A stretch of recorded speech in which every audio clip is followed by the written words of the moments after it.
right, here we go. Mark up tight. Nice goal. Right now, right now. There we go. Welcome to GCU, as tonight the Lopes host the runners of Bakersfield.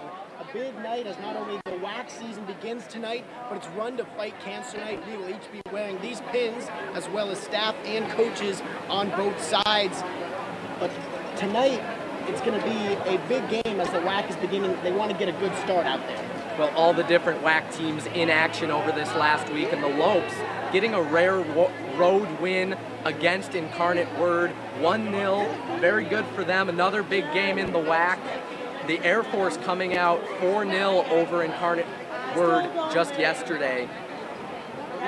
Well, the Lopes are going to come up against a team, the Runners, who just lost 2-1 at home, and the lone goal scored by Niall Evans. They had 8 cautions there, and while they did lose 2-1, had a majority of the chances. So this is a gritty, feisty team that they're coming off of.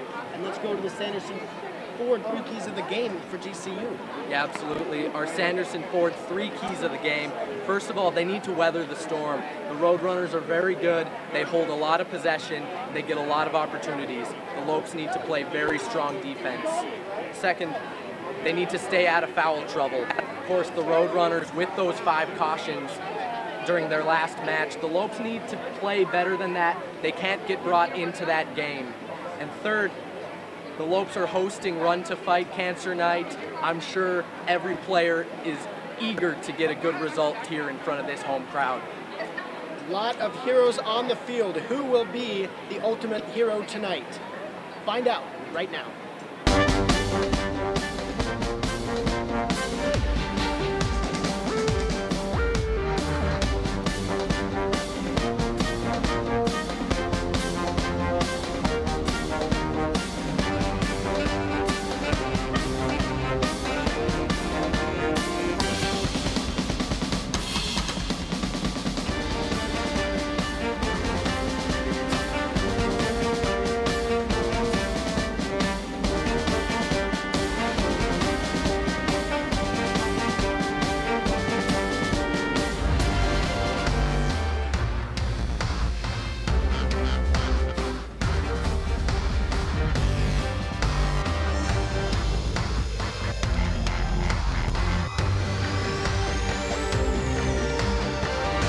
Find your purpose at GCU. Private, Christian, affordable, and nonprofit. Visit gcu.edu.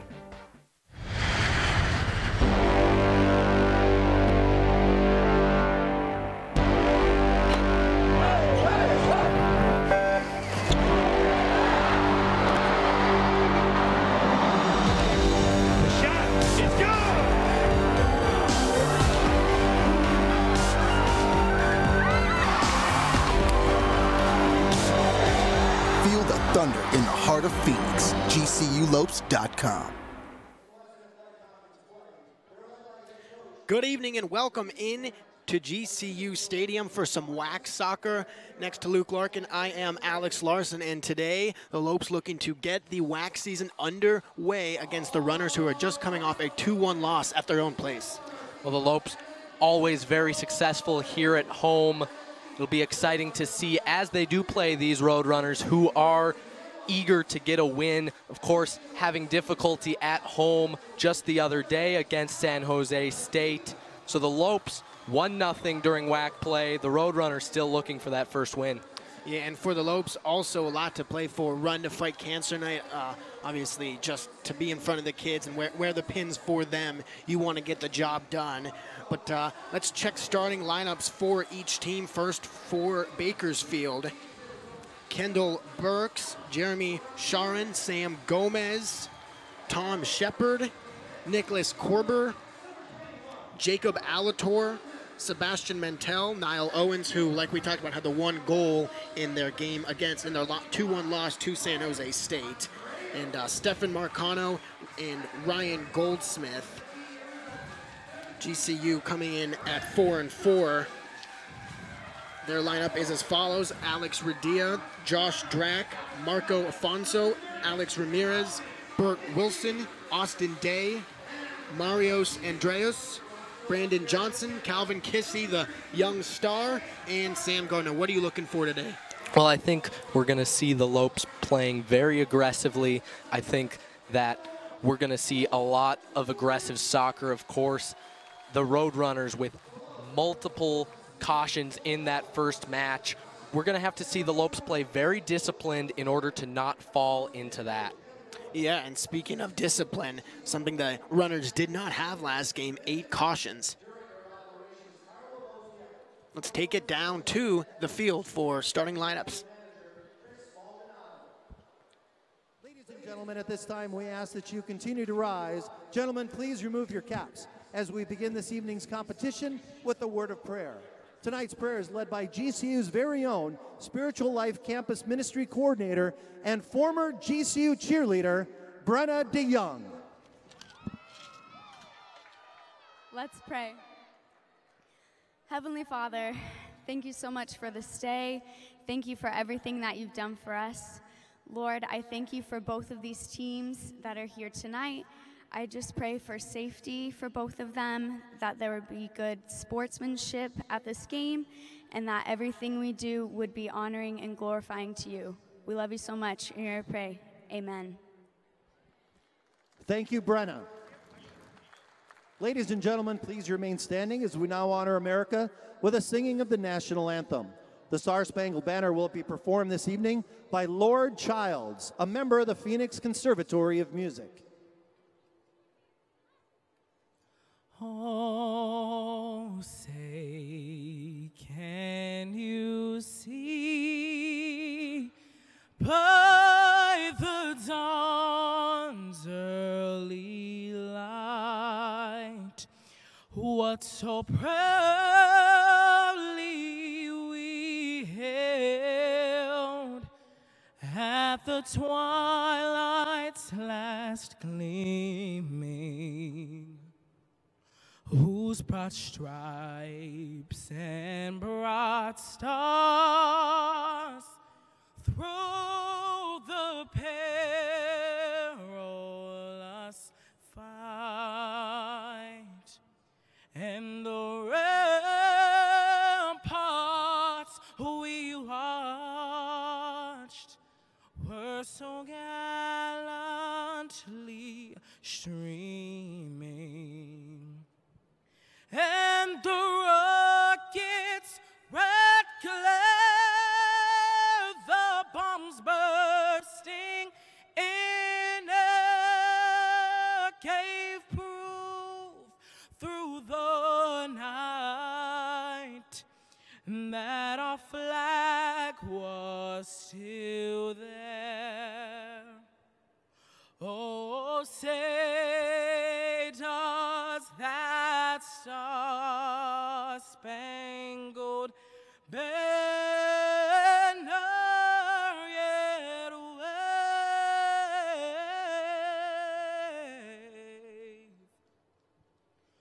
o'er the land of the free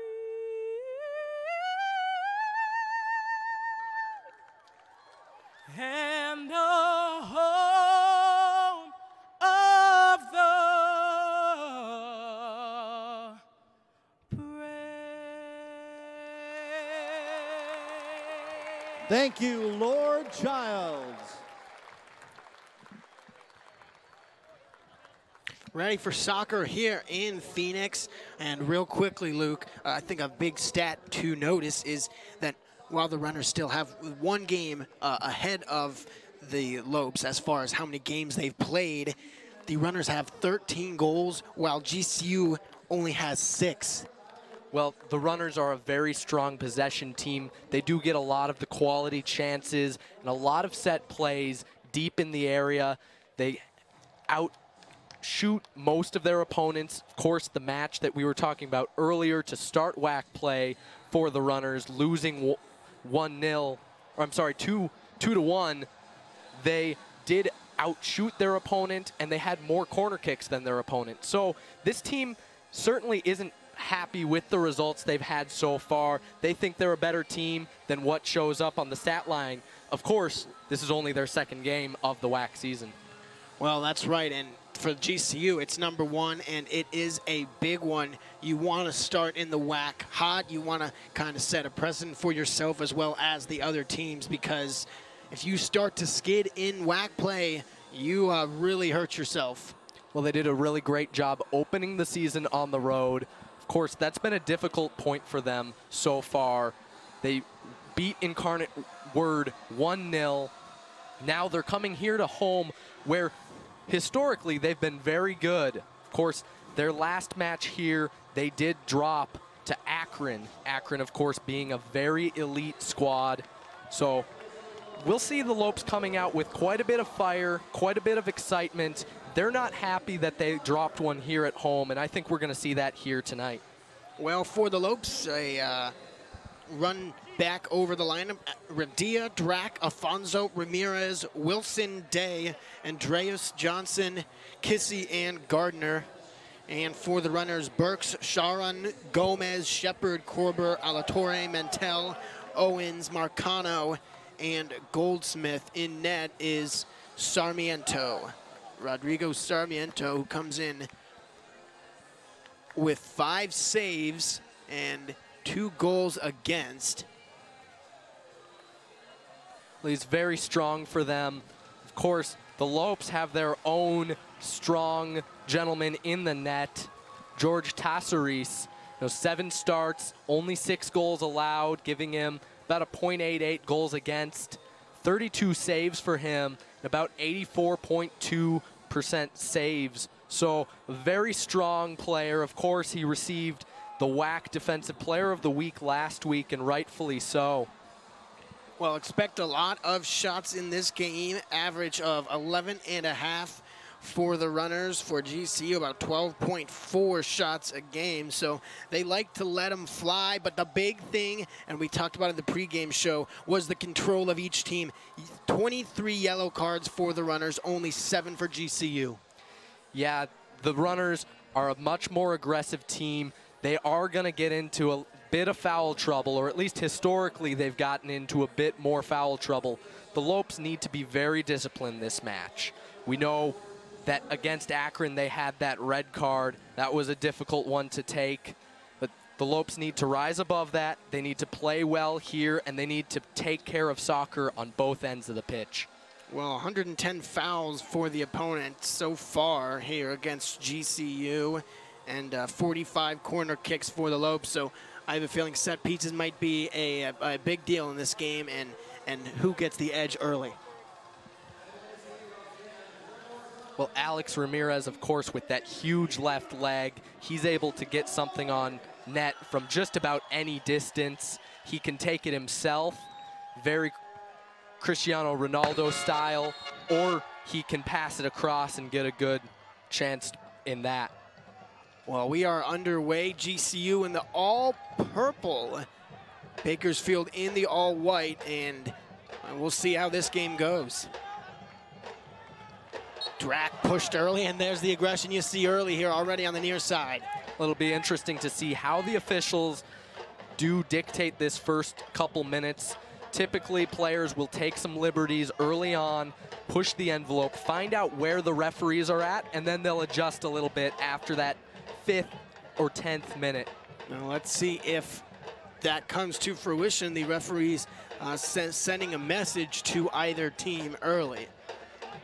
Lopes doing a very good job here early, showing that confidence in their back four, using them to pass it around, moving off the ball up ahead, trying to create space. Very good to see that from them. Of course, they didn't have a lot of possession against Akron. Yeah, good to see them controlling the ball and just kind of being patient early, not forcing things, getting a feel for the runners' defense. And now they move it up past midfield, just slowly and methodically.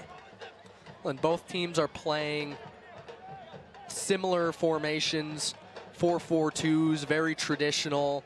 The runners look like they're pushing one man further as a striker and playing the other as more of a midfielder. It'll be interesting to see if all of their opportunities will go through him or if they'll come from elsewhere. Well, Bakersfield need to look out for Gomez, and Shepard. 28 shots between the two, 20 for number 9, Shepard. So he is going to be, Tom Shepard, a big deal as GCU to the box, cross it to the middle, and the runners have it on their foot.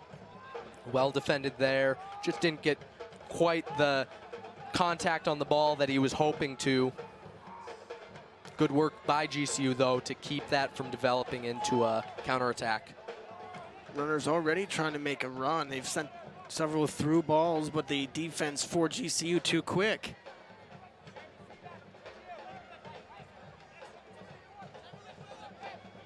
Day here. Works it to the middle. Now back to the defensive side of midfield. Once again, GCU slow and patient. You love to see that, just like you said, Luke. Trying to take a chance, but Sarmiento is going to be everywhere all night, so they're going to need something a little better. Well, very methodical soccer from the Lopes early on here. They know that when this Roadrunners team is able to get onto the ball, they're very difficult to separate. So the Lopes doing a really good job keeping the ball very patiently, doing a good job. Here's a run. Dracon sends it out. Wilson tackled, and possession stays with GCU. On the tackle, that was Jerome Sharon. Well defended there. Looks like his boot came off. So referee will halt play for a bit while he gets that fixed. Very strong tackle by him. And again, just plays right into what we've been saying about the aggression of this Runners defense. And picture perfect form right there, as no foul, or I should say no yellow card, 23 yellow cards given. That's a lot already compared to the GCU 9. Well, and 5 coming in their last match against San Jose. To the middle, GCU back on the ball, and they're going to have guys coming forward, and there's an offside. Yeah, just got too excited, came back from an offsides position, so that's why you get that call. Offsides, one of those interesting calls, you know, for spectators, a little more difficult than having a static offsides line similar to hockey. Yeah, that front ref decides it with the flag up. Something in here, and there's a handball. They're going to say, or calling for a handball, I believe GCU, or the Runners were? Yeah, it looks like a bit of a handling offense. I'm not entirely a fan of that, just because it didn't look to be intentional. Well, right, I absolutely believe that he was running by and it just hit him, and you can't do much about that. It's just very unlucky in the 5th minute here, going into the 6th minute, to give up an opportunity from that distance. We'll see here if George Tassaris is awake and ready to go in this one. Yeah, this is 30 yards right here. Trying to get bear on that number. 2 of them out there, 2 runners out and ready.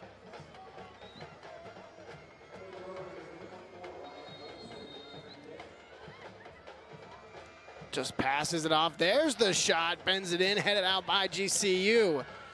Hustle for the ball on the near side. Lopes come up with it. Nice move by Brandon Johnson, I believe. No, that's Drack, or Bert Wilson, I should say. Well, Coach Heineman not very happy with what he's watching right in front of him. He's letting the official know. The referee did stop it after he saw enough. He's going over, having a conversation here. Try to get everyone's nerves down a little bit so that we can continue playing this game. These 2 teams see each other every year, but I mean, really, as with the expectations for the Lopes, every division game is going to be, you know, a nerve-wracking contest for the Lopes. Well, all of them are very important. This, of course, is only the 2nd match of the WAC play for both of these teams. The only team that has had that 2nd match would be Air Force and Incarnate Word. That match going to number 8, Air Force. You know, very strong team over there. Looking forward to seeing them outplay this Lope squad. 8 in the country, and that's why you talk about every game being so important. Day passes it up, trying to find Kissy, could not, and it's stolen in the mid-circle here. Finds a teammate down the side, headed on, but to no avail, heads back towards Tesouris. Well, how about the energy here at the stadium? The Havoc's always doing a good job coming out, supporting the club. The drum line here being loud and proud, the different chants, very exciting. I'm sure both of these teams are feeling their presence and are elevating their play because of it. It never really gets old to watch the opposition takes videos of the stadium and the arena, just awestruck and dumbfounded on the size and magnitude and quality of it. They've done a great job building these facilities very recently.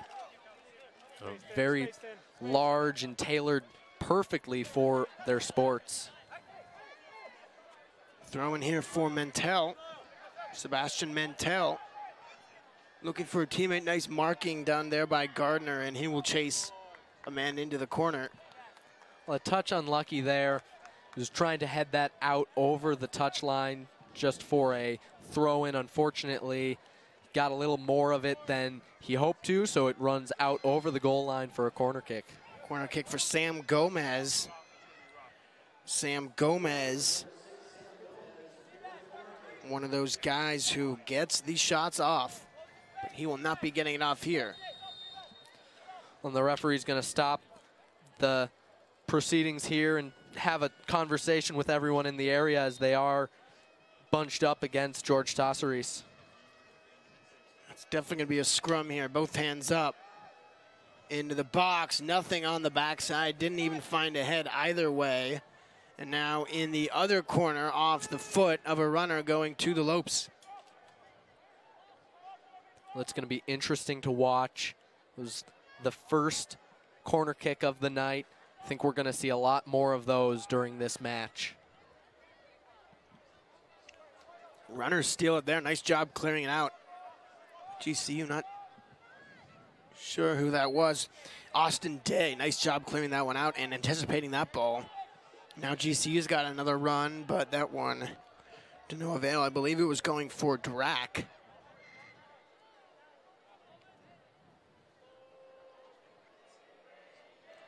Throw in here for Bakersfield. That one over the head, looking for Niall Owens. Owens, a rush to the ball, and it hit out by Day, and another good play defensively by Day. Yeah, the Lopes doing a very good job here on defense, able to snub those opportunities before they get too dangerous.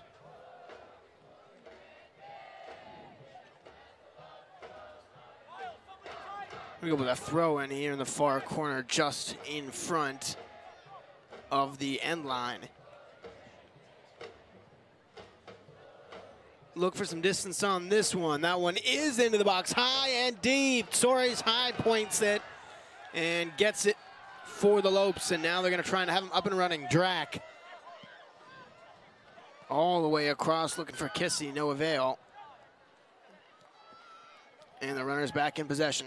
Well, good work there by George Tesouris, able to track it all the way into the area and right into his mitts, able to run up and distribute it by hand to his right.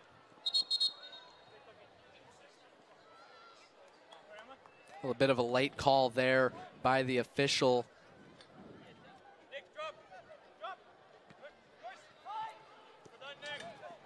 On the ball there, cleared out, nice job. And possession with the runners here, Mentel. Setting up, oh, that was a nifty little pass made by Owens, and now we'll go all the way across. Defensively read it and magnet it to his foot. Intercepted a lot of back and forth play right here. Now the runners, will they ever run with it? Owens, the lone goal scorer in their 2-1 loss against San Jose State. Tries to chip it to a teammate, lead him, no avail. Nice block, though, by Tom Shepard to try and get his own ball back. And there he is.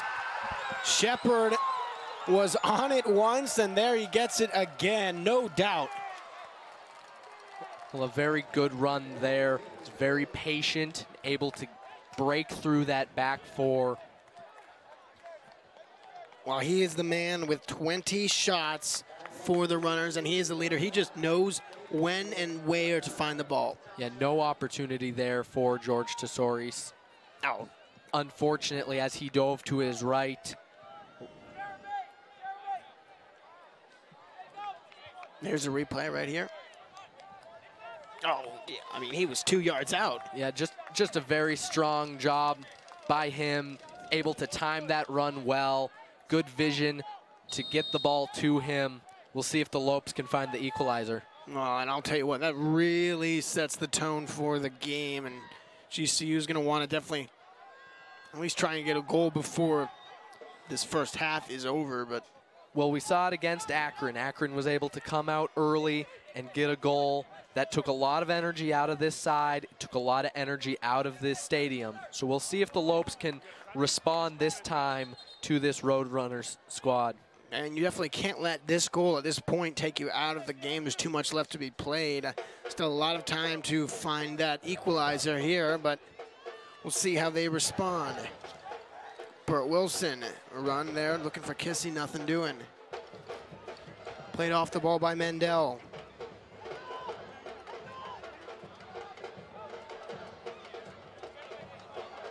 Not Mendel, Shepard, the lone goal scorer.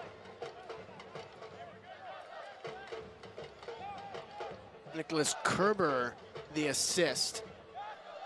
That is the third goal for Tom Shepard this season.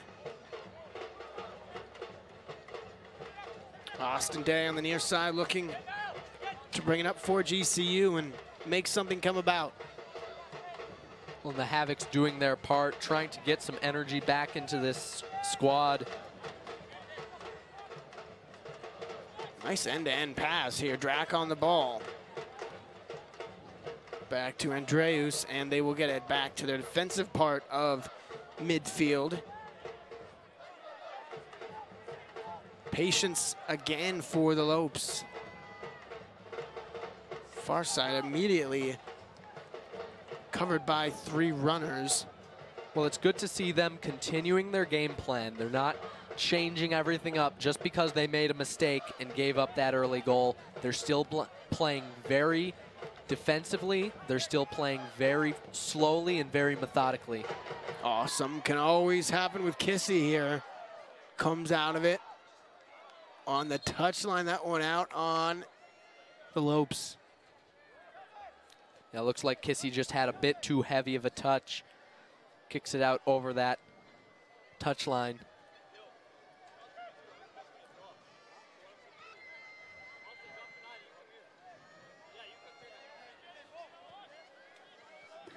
Throw in for Bakersfield. Well, it looks like they're having a bit of a conversation there with the assistant referee, not happy about something that happened. And there's a nice throw in. Radia on Latorre. Sent in, and there to recover the possession is Gardner. GCU now with Day on the ball. Austin Day, now Kissy with it. Sees that pass, one-touch pass intercepted.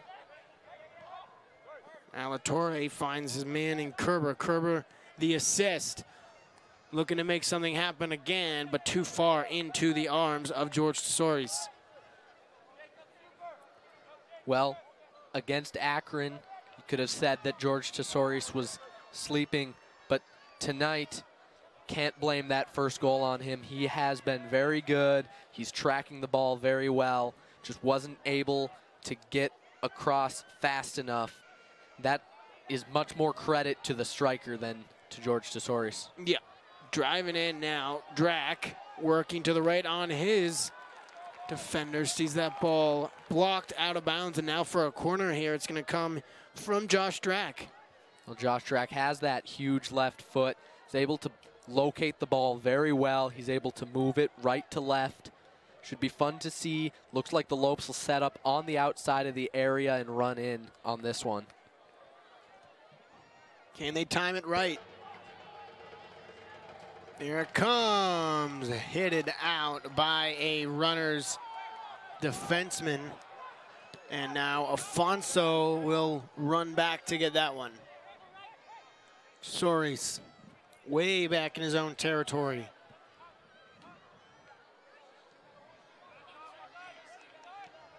Only one shot, and that was the goal for the runners. 2 fouls to 1 in favor of the runners. Nice job trying for Day. Couldn't do it, and it's just an interception, but luckily the Lopes see it right back. Still a lot of energy here. A lot to be rubbed off on, and that one's a touch. Now Drack stays on side. Will he go to the left? To go to the left this time instead of the right. Defender finds it, and a tackle. So a foul on GCU will get the ball right back. Well, the referee just unhappy with the way Drack stepped in the way of that defender. Looked like he got his arm out a little bit, held him back, kept him from making a play on the ball. So that's why we have a free kick coming out of the area against the Lopes. Minute 18 here in Phoenix. Still in the hundreds for kickoff time here, so starts to cool down other places. Not quite here yet. Touch on the ball, and not quite sure what that was. Looks like the assistant referee wasn't happy with a push-off, so he throws his flag up, helps out the referee, and gets that call. Of course, here it looks like the referee's not happy with the placement of the free kick. I'm not entirely certain why, as they were electing to take it fast and close. You know, it doesn't change the result all that much, but we're underway all the same. Sent in, headed out by Johnson, now headed back up by Drack. Burt Wilson hounded by a runner taken down, and possession to Bakersfield. Well, a lot of fouls early in the goings. This is the 5th, the 3rd against GCU, and of course only 2 against the Roadrunners. Yeah, they're getting closer right here on the free kick. Sam Gomez, and he will just chip it over the top, looking for a teammate, doesn't find it. Nice job by the Lopes, anticipating that one again. Only one option right there, but doesn't matter. And now Drack up with it here on the near side. Back to Day. Middle of the field into the circle. Trying for some over the top. Do we have a run on the far side? This is Afonso, keeps it in. Sends it to the middle, misplay, that one shot. And it hits building number 1, the engineering building. What a shot. Well, was able to strike it on the run. Unfortunately, leaned back just a little bit too much as he did make that strike. And so it does sail wide over the top.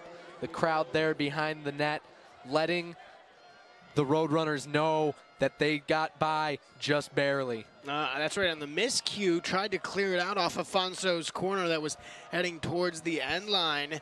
Sent to the front, stayed on the ground, couldn't clear it out, and there was a perfect shot right there for Josh Drack. He blasted it, maybe just too a little excited. Well, a great opportunity, just unfortunately not the most quality finish. Tom Shepard lost the ball there. GCU on it as a result. Ooh, little trip there. Wilson goes down, foul on the runners. Well, good work there by Wilton to stay on that ball and try to keep fighting there. Was able to get that across towards the area, even though there wasn't too many Lopes breaking in, able to draw that foul and now get a free kick from near the area. Yeah, with Drack, here it comes again. A lot of bend on that one. Finds a runner's head though, and now they're gonna have to reset quick, try and make something of it. Backside run! Sarmiento scoops that one up. Nice play defensively.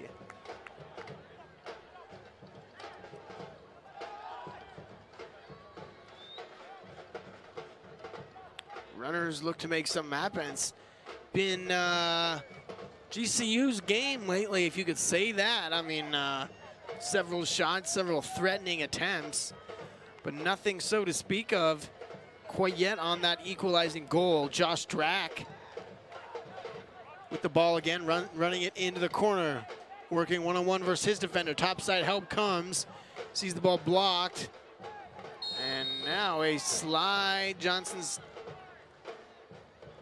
down. Yep, that is Brandon Johnson. Yeah, just an awkward tackle there as they were both coming in towards the ball. Looks like they just got tangled up. And unfortunately, Johnson does go down on that. The Lopes able to get a free kick. Get another shot on goal here. There it is from Drack. Higher chip and an offside touch. The ball went in, but it was offside, I think.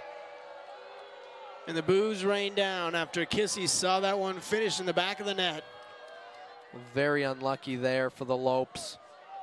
But good to see them getting opportunities on net. Good to see them continuing to play this match the way they planned to, even prior to that first goal shocked them.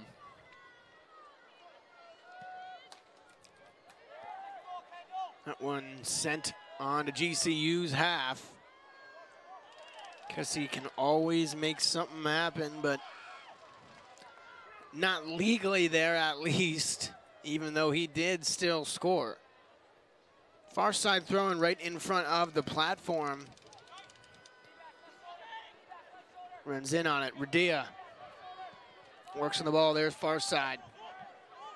Austin Day to the left, dribbles in. Nice job, Drack. Back to the middle, shot. Middle of the field, blocked again.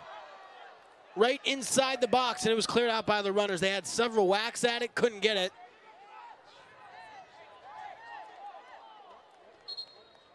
Oh man, what? Luke, what happened there? Well, just a very unlucky throw. I don't know if the ball slipped on his hand or something, but he threw it rather awkwardly and grabbed the ball, resulting in a bad throw. And so it's just going to switch possession. The Roadrunners are going to get the ball in their hands here for another throw-in. Well, let's see if the Lopes can get it back. Swarm of purple. Taken down right there, and Bert Wilson will see a foul against himself, the fourth of the Runners' night. And we're only in the 24th minute here, so there has been quite a few fouls here against both teams. We'll see how the referee adjusts, if he's going to start calling this tighter, if he's going to go to his pocketbook, pull out a caution or two, try to calm these guys down. Not a lot of flow here in the early goings. Drack would like to change that right here. He is there with Austin Day. Sends it in, bending backside, headed out again by a runner defender. Nice play, and now sends it outside the box. Top of the corner box, top of the box shot. Nothing doing, corner to the top of the box, and man, that was a good opportunity. The Lopes are doing a good job tracking the ball and getting those second, third, fourth opportunities off of saves and off of clearances. Yeah, on the other end, as that backside corner finds no one. On the other end of that, the Runners have done a poor job clearing the ball out and getting it out of danger. I think the scoreline doesn't really tell the story of this match. The Lopes have done a good job controlling possession. I know that was something that was very important to Coach Heineman after that loss to Akron here at GCU Stadium.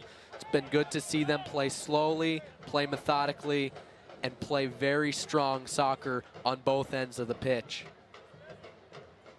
So far, nothing to show of, but if they keep playing like this, sure enough, they will score. Up with it and trying to lead a teammate on a nice ball. Switching fields did the runners, sending it outside into the box. Is a shot by Shepard trying for goal number 2, no avail. And Tossery's tracking that, able to get that at his feet, scoops it up and is looking to distribute it by hand. Really great run on by the Roadrunners, able to see the whole pitch. A lot of the time you see men's teams play very north-south. They attack the net. Roadrunners there doing a really good job seeing space.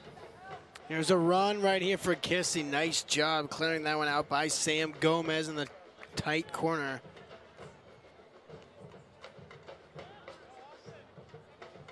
Oh, I'll tell you what, Luke, Kissy could have had something, had that ball have been a little bit better.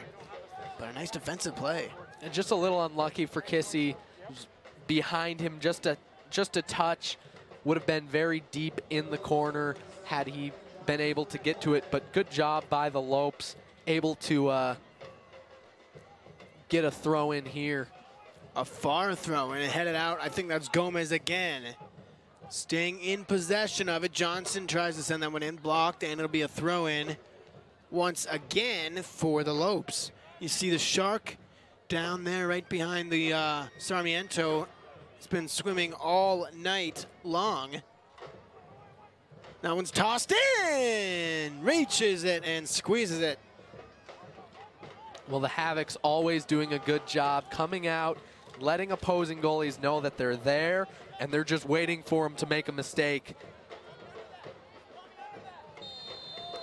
Offside is called, I believe. And just a bit early on the run. George Tosseries will bring it way up the pitch for this one.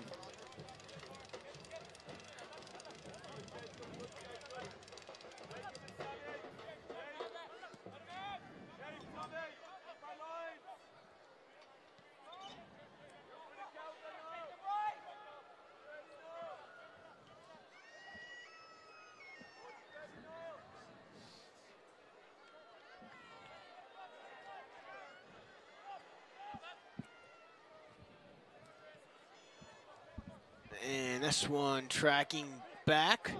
Lopes looking to work it up again. Day now to Afonso. He's on the near side. Working on his defender. Kerber's guarding him. Kerber with the assist of Tom Shepard.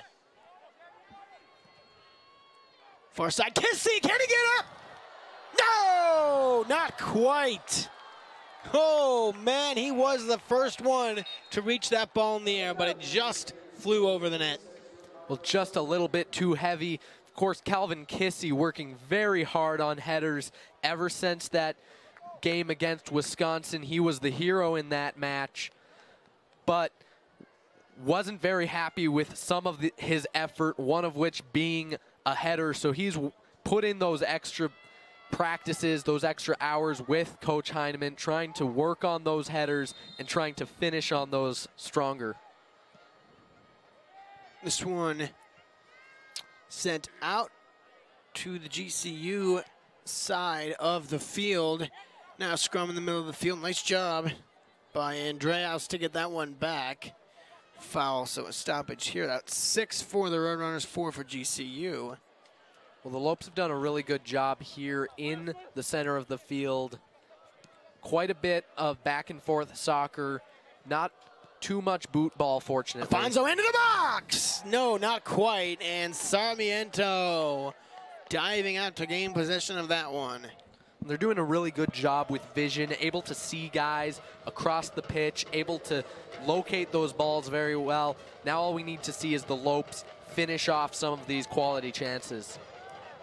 Quality is right. I'd say more,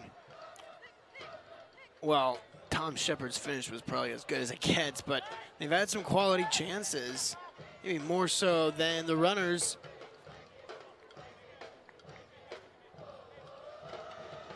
Sorry's one save, 1 goal against. Sarmiento goose eggs up there so far.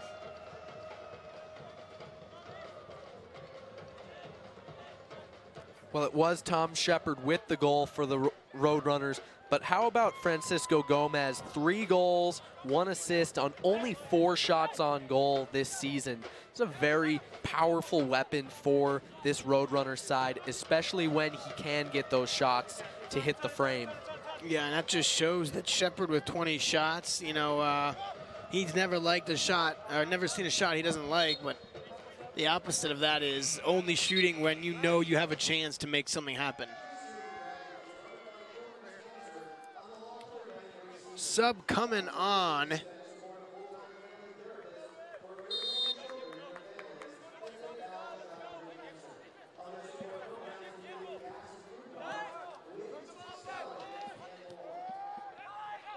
Diego Saavedra is the man on for the Lopes.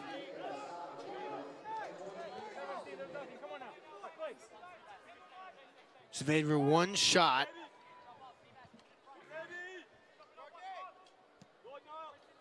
Sends this one to Kissy, trying to head it to a teammate, can't do it. And ball danced around with in the middle of the field, taken down. Looks like the referee will go to his pocketbook on this instance, stopping the clock.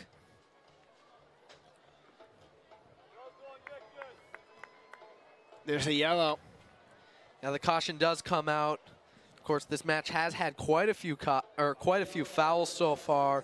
The 11th coming there in the center of the area, or of the field rather.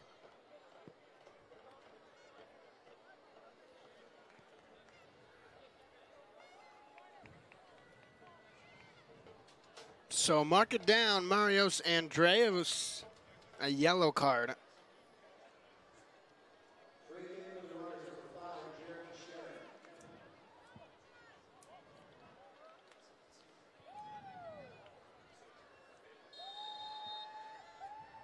Jeremy Sharon sends it in, finds a teammate, but it is offside. Looked like a over-the-back foul. The striker jumped up, put his hands on the defender's shoulders, and so we've got the ball coming out.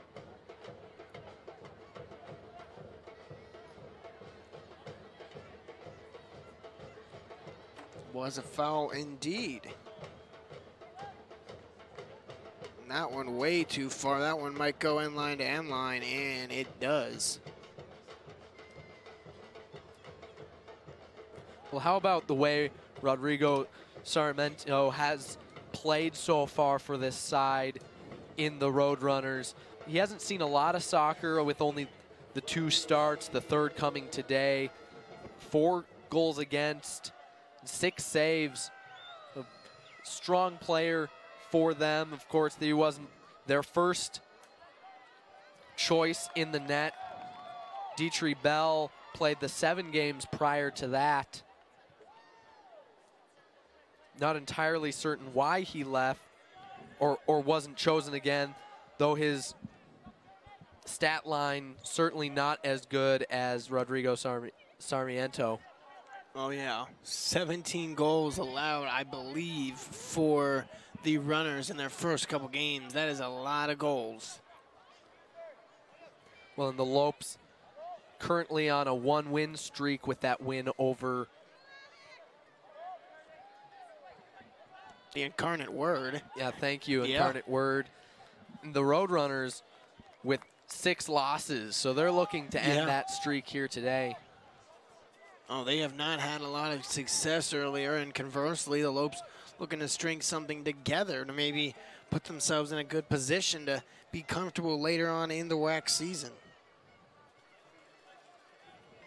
Well, it's always interesting how you really do have 2 seasons in all college sports. You have your non-conference, and then you have your conference season. Conference season impacting a lot more. It impacts your postseason play. It's very interesting to see how teams change from the time that they are playing their exhibition matches to playing those league matches.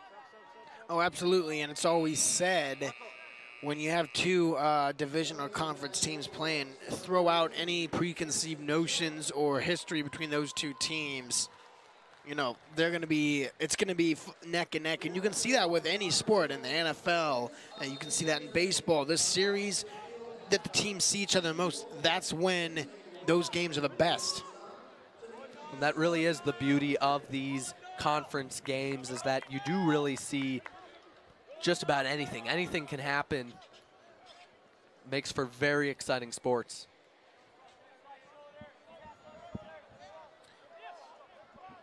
Middle of the field with GCU now making a run. Something maybe could happen. Jackson Jella passing to getting the ball here out wide.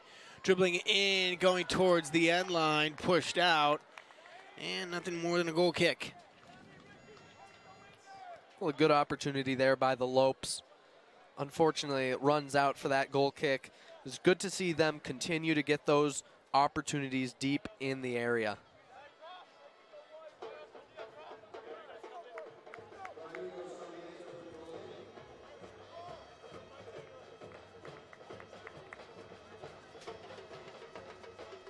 Jackson Jella also on.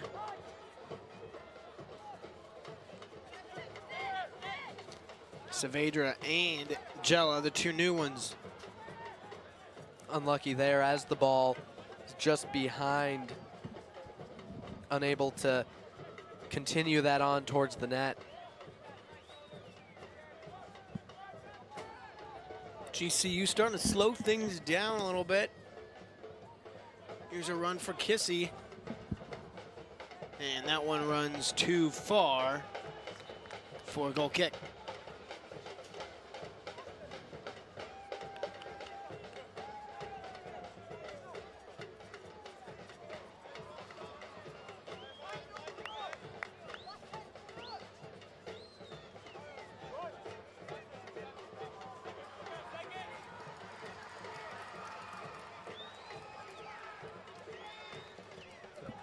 Comes the kick. Jumped on by Jella, and over the back foul again, another one, or a pushing foul? Yeah, the referee just isn't happy with the way those two players came together. Looks like he's gonna stop and have a conversation with one of the players. Or no, he just wasn't happy with the placement of the ball there. So he asks them to move it back some, and we'll get back underway. Sharon sends it into the Lopes bench here in just about the 39th minute. And one comes on for the runners. Justin Marcus, the freshman from North Point here in Phoenix.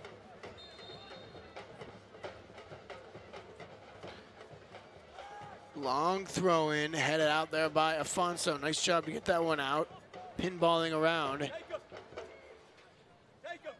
Good boy. Well done, Kendall. Kendall Burks.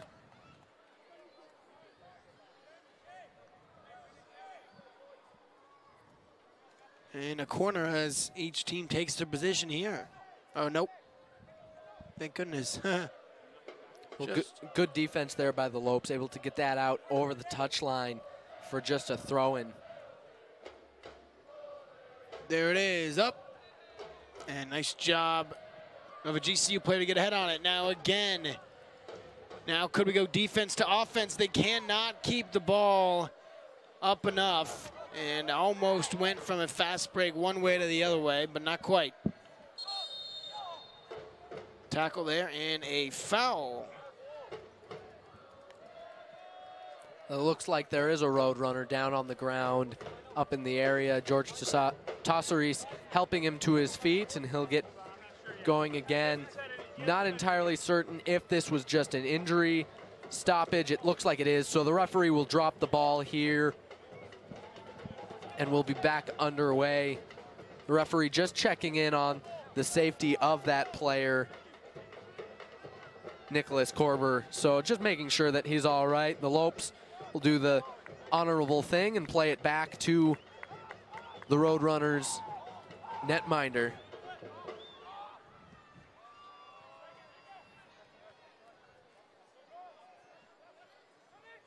Far side here, GCU looking to make something happen in the final minutes of this first stanza.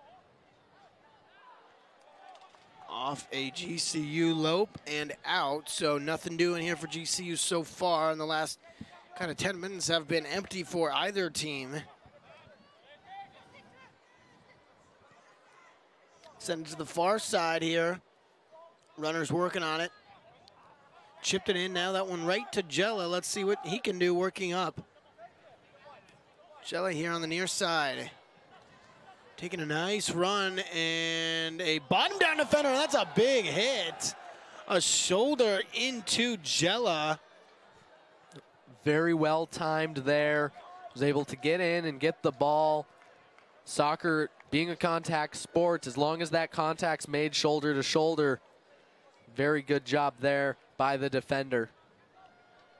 I can't feel too good for Jella there. He fell down and got up right away. Knew that it was legal. This one tossed in by Johnson. Radia top. There's a shot coming and a line drive. Just misses left and high. It's good to see the Lopes getting those shots in close to net. That one about 5 yards to the left of the net. But good to see him step up and take a strike on a bouncing ball coming out of the area.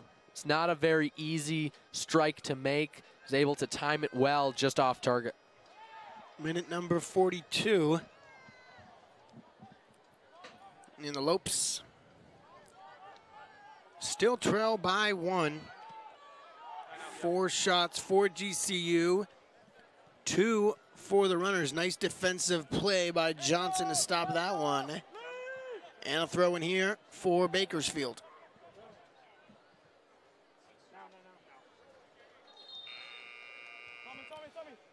Substitution coming on for the Runners. Henry Nguyen.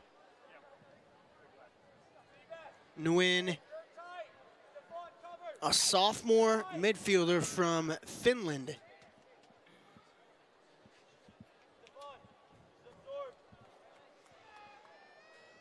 "43 minutes, 2.5 left. Throwing coming from Burks. Tries to get that one in, headed on. And it's a mom goal. Went behind off the iron. You get everyone to cheer, but it's not quite a goal, fortunately for GCU. A very dangerous opportunity. Good work by the Lopes. Get ahead to that. Keep it wide. Too close for comfort there for George Tosseris. Too close for comfort for us up here in the booth. But, no, I'll take a corner kick instead.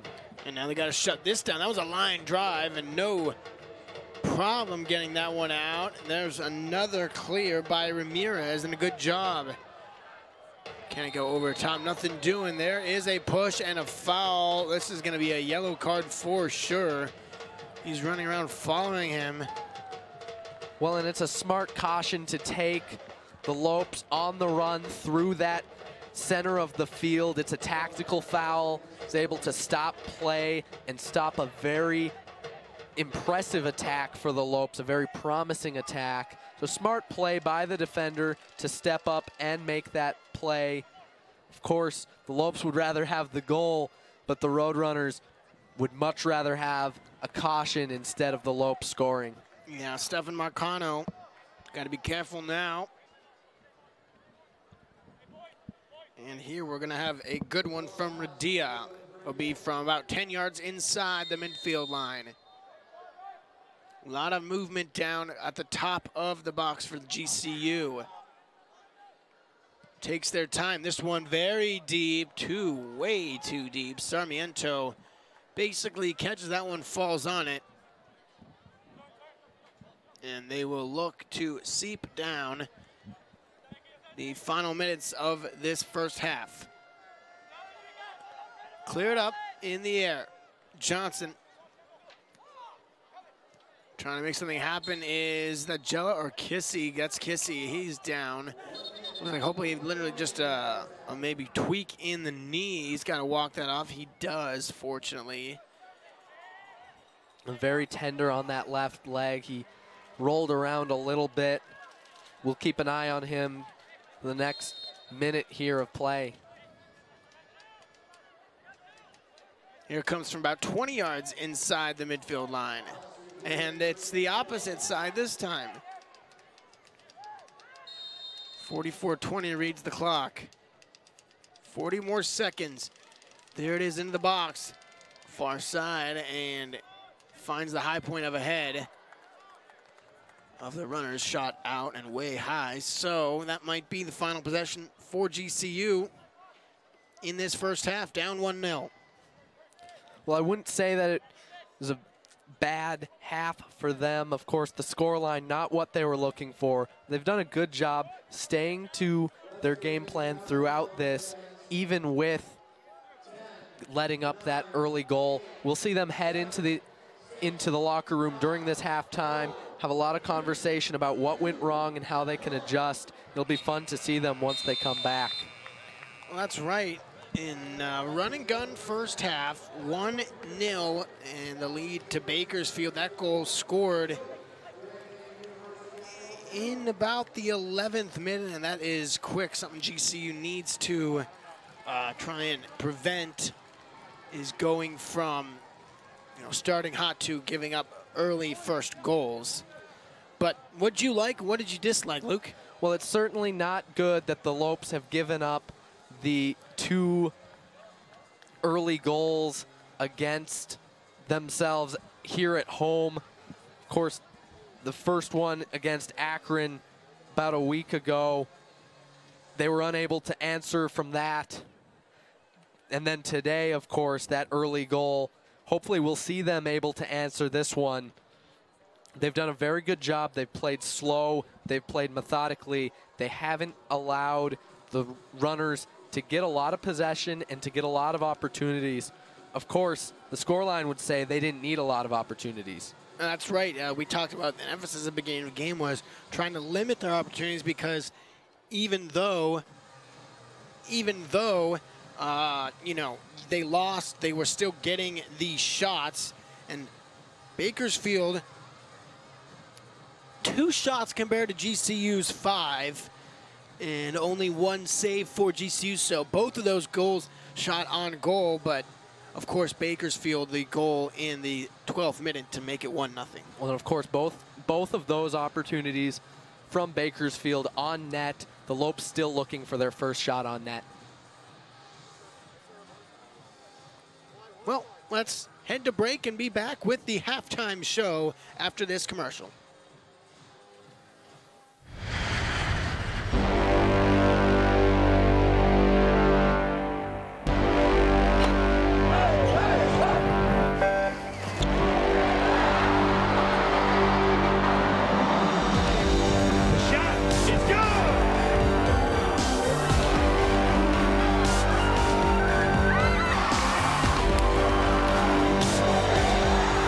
Thunder in the heart of Phoenix. GCULopes.com.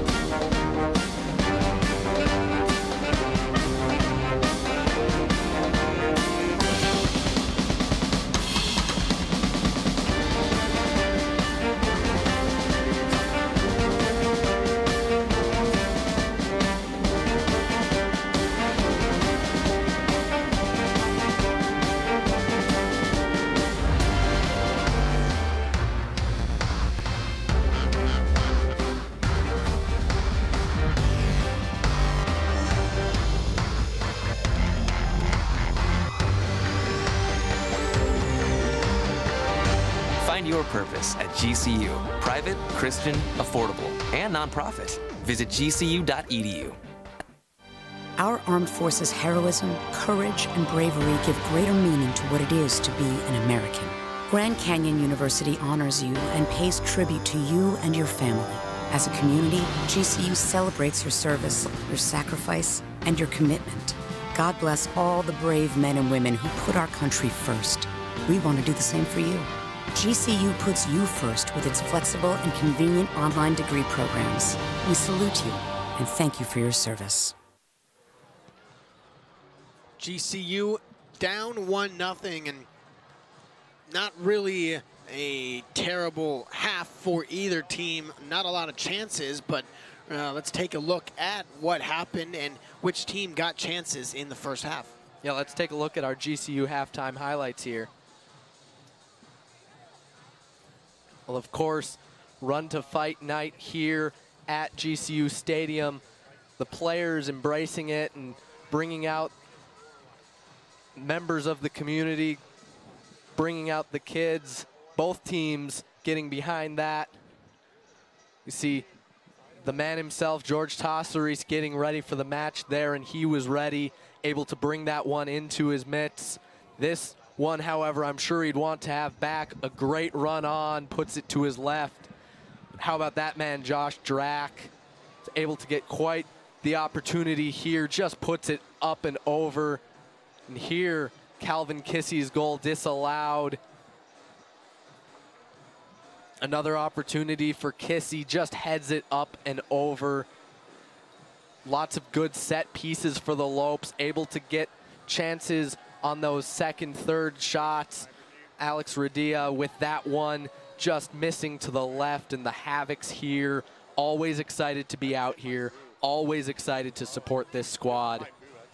Looks like Thunder's down there in the net.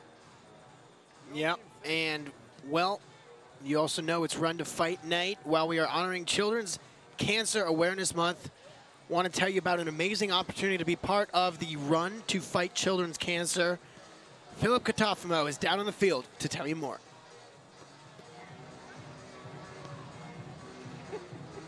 Thanks, guys. I am down on the pitch right now with two incredible ladies. First to my left, Debbie Akumazo, the Communications Outreach Manager here at Grand Canyon University. And of course, to my right, Patty Latorre, Executive Director at Children's Cancer Network. And Patty, we'll start with you. Why is this event so important for the fight against children's cancer? Oh, it is so important for first of all, for the families who are here that day to feel the sense of community and to feel the warmth and their support, to realize they're not fighting alone. And then, of course, also for the money raised and the difference that it makes to families. Last year, the funds went to a full-time family therapist to help these families deal and cope with the cancer diagnosis. We're so excited that so many things can happen, and just the advocacy, the awareness that is built through this run is tremendous. And Debbie, for you, why was it so crucial that GCU be a part of this event? We knew there was a need, and the race launched here in 2011, and Patty was already part of the GCU family at that time, and we knew that this was a sorely overlooked and underfunded area of cancer research, and we wanted to invite a few of our friends to campus. And before you know it, we've got an event that is entering its 9th race season, and we have about 3,000 folks. We have typically about 2,000 runners that sign up. And we have made a difference, and we plan to continue doing so. We're happy to be part of it, working with Children's Cancer Network and Phoenix Children's Hospital. And Patty, what has this race meant to the parents or guardians or even the kids going through this fight? You know, it's such a special feeling. Those kids put on the cape and they immediately feel like the superheroes that they are. And just a chance for them to give back, but also, like I said earlier, to feel that warmth and support of the community. And Debbie, what actually goes into making this event such a success? All of you.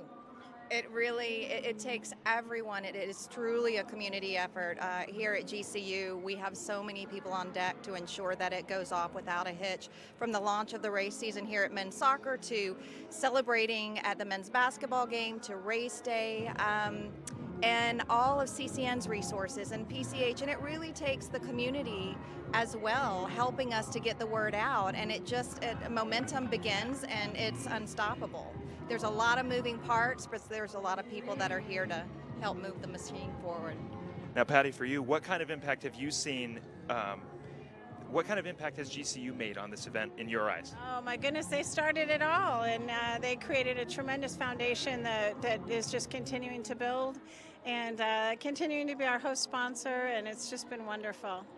Now the big question is, how can you get involved? How can parents, community members, kids, anybody get involved with this incredible event? Pay very close attention to runtofightcancer.com and also childrenscancernetwork.org.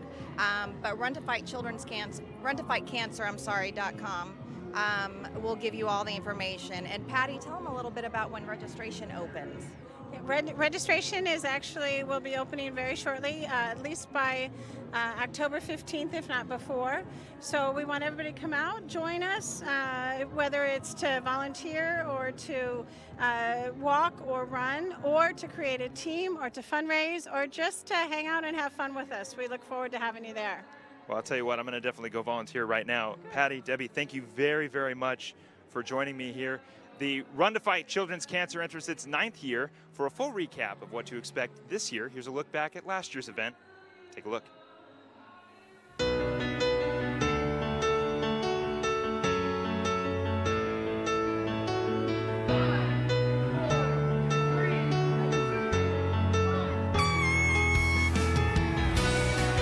Today has been an amazing day of just a gathering of the community around these wonderful cancer survivor families. It's just been an outpouring of joy and celebration for survivorship, but also the willingness to fight and make sure that all families get good care and support that they need through this cancer journey.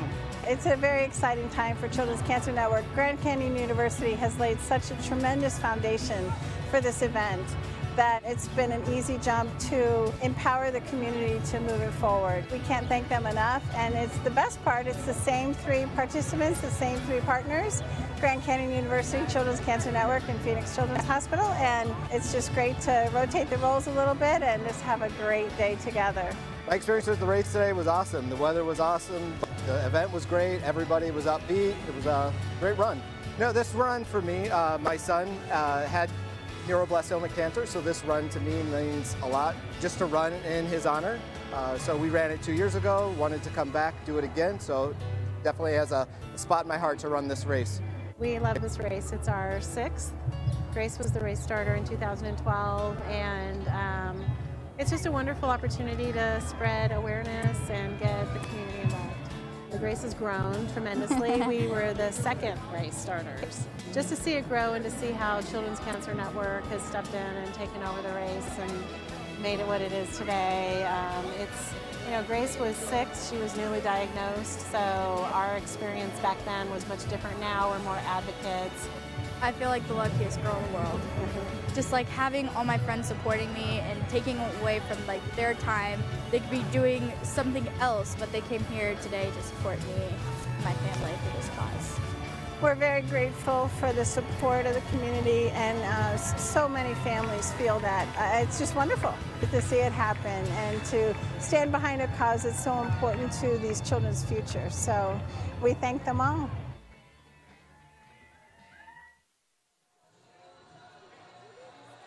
Well, very inspiring seeing members of the GCU family, along with the Children's Cancer Network, come out in support of all the superheroes fighting childhood cancer. As you saw, the men's soccer team was camping out there at the 1 mile mark, cheering on participants, handing out high fives and smiles.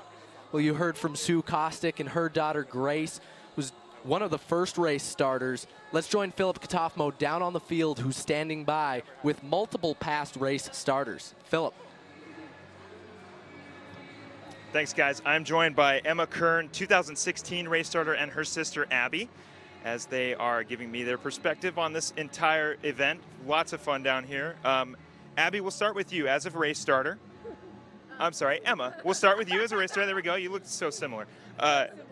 Emma, we'll start with you. You are a past race starter in 2016. What was your experience being up on that balcony and getting this entire event started?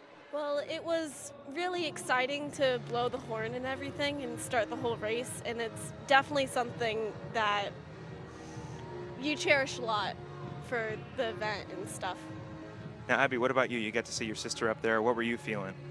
Well, I actually went up there because I felt like it, and First of all, the buzzer is very loud. Did not expect that. But it was actually a very good experience, just in general. Yeah. Emma, how about your experience with this event in general? Like, how has it been impacting you in your fight? I mean, it's really fun, and I can't believe how many people are in it. Like, there's a huge community. Like, there's so many people that you didn't expect would help with this whole event, and it's just really amazing. How about you, Abby? You're on the other side of it. You get to kind of live this through your sister. What do you think about this event, and what has it impacted for you? Well, I know that a lot of this is for the survivors or the people who are still in cancer, but a lot of it goes to the siblings as well, because they have to deal with all of this pressure, all of their parents basically going to the other child because they want to make sure that they are okay. So it really helps bring everybody in the family together. What advice, Emma, as somebody who had gone through the fight and been a part of this event, what advice to parents or kids would you have while they're going through this? It's not going to end really quickly. It will take some time to get used to it and finish the fight. And just smile through the whole thing. It's just, you have to live with it. How about you, Abby, on the other side of as a sibling? What advice do you have? For a sibling, a lot of times, especially in my case, I felt like that my sister had all the attention and I was a little bit jealous. But then I realized this could mean if she lives or if she dies. So, and when she gets over it, you will have your family back to normal, or normal, not really normal, but still close to normal as possible. Ladies, thank you very much for joining us down here on the field. Hopefully you enjoy the rest of the second half. Lopes, maybe we'll come back and get a victory for you. The 9th annual Untitled Children's Cancer race begins March 16th. For more information, visit rundefiedcancer.com. Guys. Registration for the Run to Fight Children's Cancer opens soon, just as we open the second half here. 1-0 in favor of the runners. We'll see what each team adjustments were made in the locker room at halftime. Something and Kissy already offside. Something going on, not offside, not quite. Working in, tried to get off that one. Pretty much the same lineups starting out for each team.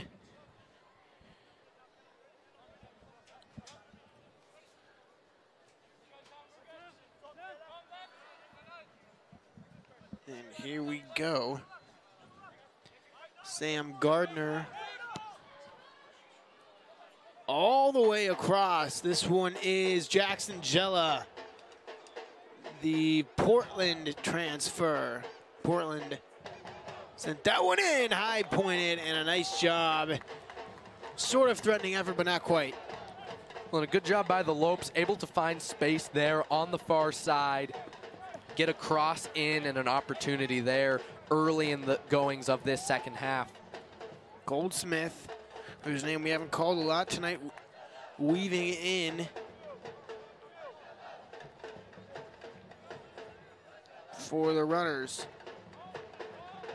Now they throw it in back with possession. Gardner sends it out to Ramirez. Well, and you said it earlier, it will be interesting to see what happened, how they adjusted their game plan here during that halftime. The Lopes still looking to play a very slow possession game. Doing so early as Ramirez can't find a teammate on the back end of that pass.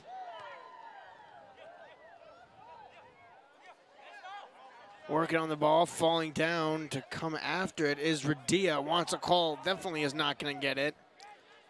And now more aggressive defense there from GCU. Comes a run, slowing it down. ball in, easily cleared out. I'm not sure what Andrea was thinking there.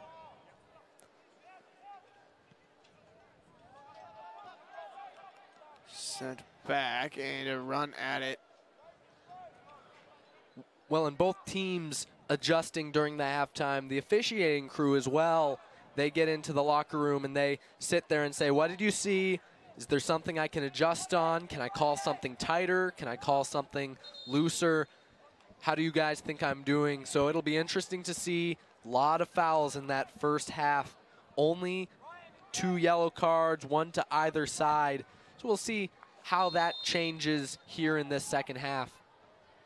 Yes, 16 first half fouls. That's certainly a decent amount. GCU's ball here on the far side. Trying to come in, couldn't get it, and that one cleared in and behind the platform.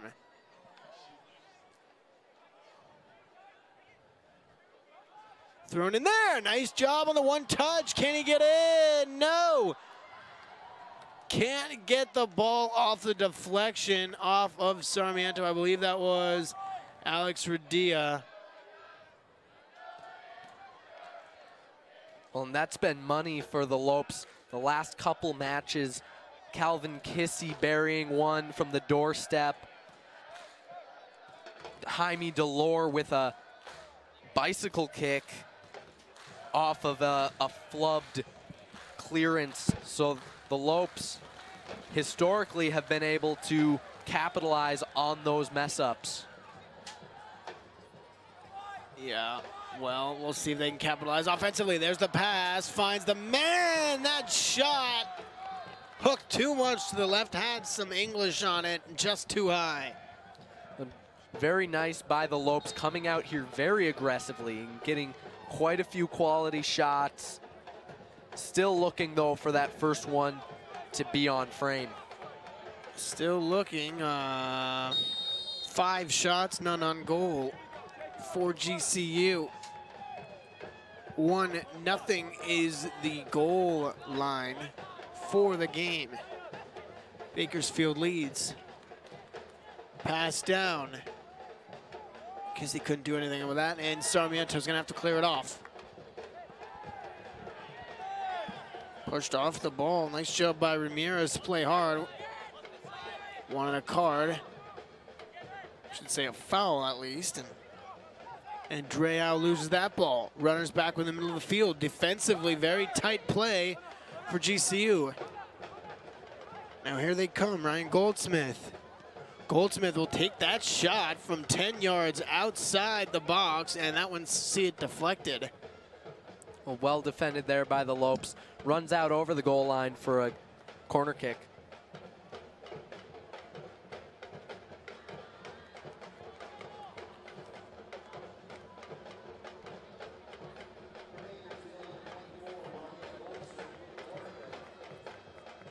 Here it comes.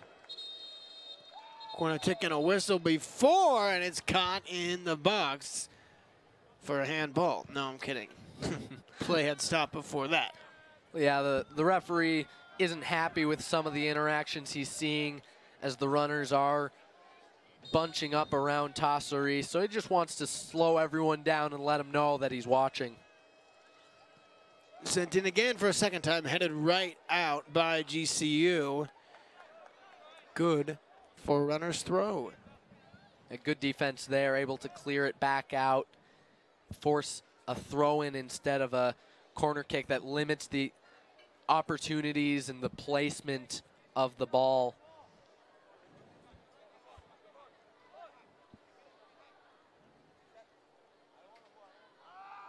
Throw in the air, headed up. That one hopping in the air. Soris grabs it, looks for a transition. Can't get it. And GCU's up and running with it.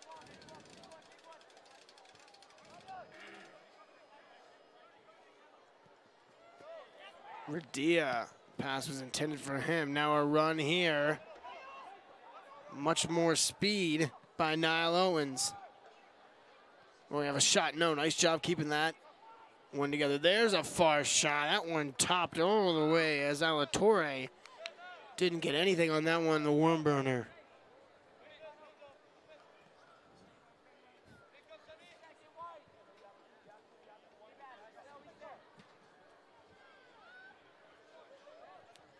Jella played that one off his chest. Here he goes down the right side. Off the ball and slid out again.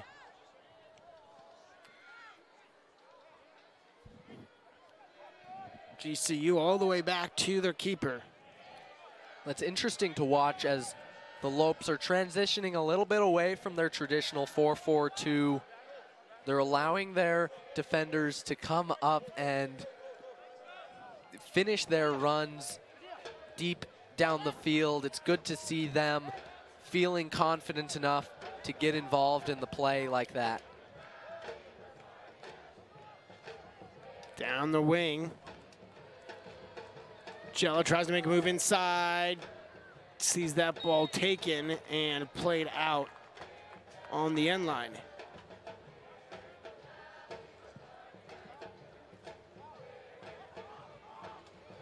'54th minute here. GCU twirls 1-0.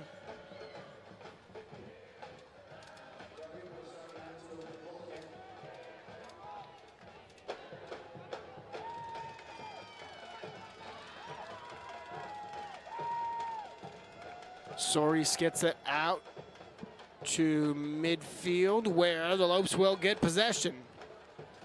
Passing back and slowing it down.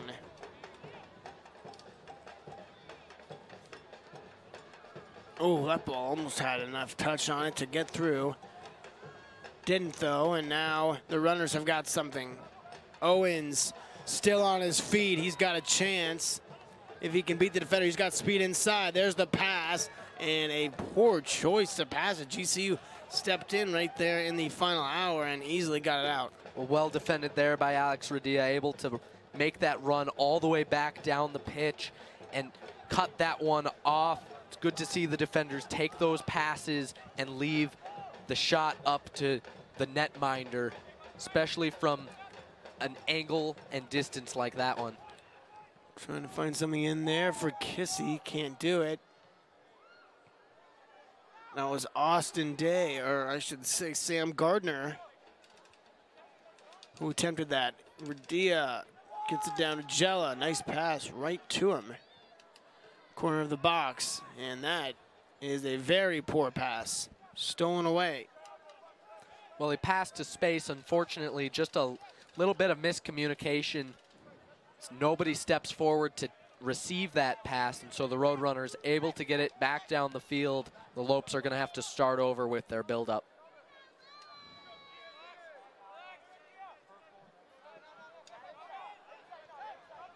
Oh, there's a pass that might have been seen taken, and a shot. Tried to maybe go in, get it with distance, but could not. It was not a good shot. And now a run and a tackle on the outside. Jella goes down. No card. Stayed in it. Radia.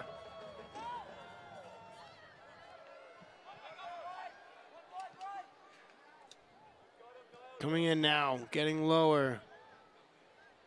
Drac.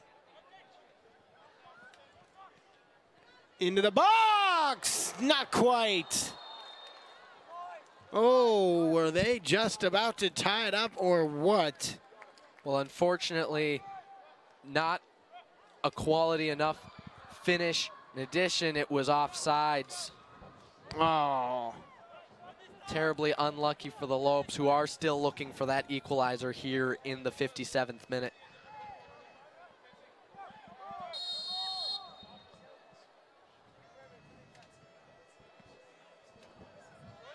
Throw in here right in front of us and right out of bounds. It will roll to the Bakersfield sideline.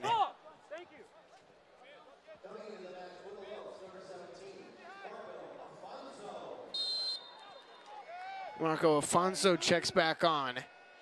Hopefully he gets a lot of runs and through balls on the sides.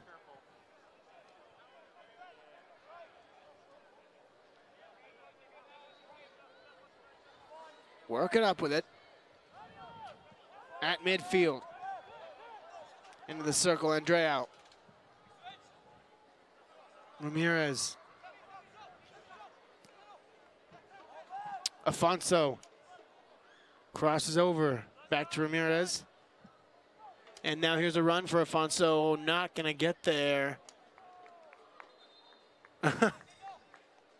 And played it a little too far, but out of bound.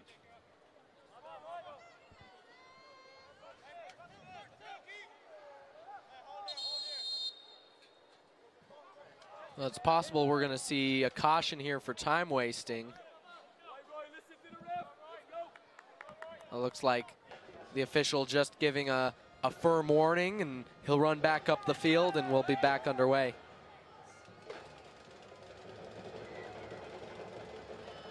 There it is. Finds a teammate.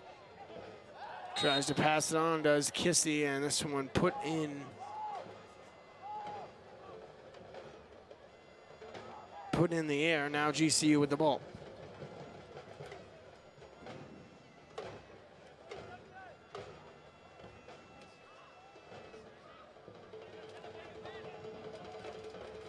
Well, an opportunity from distance here for Alex Radia. Will stand over the ball. We'll see if this one is going to go into the area to try to find a friendly head. Gonna take it. Oh, way too high. I think it found a head, but sent on goalward. Well, good defense there by the runners, able to head that one up and away out of danger. The Lopes here with their second corner kick of the night.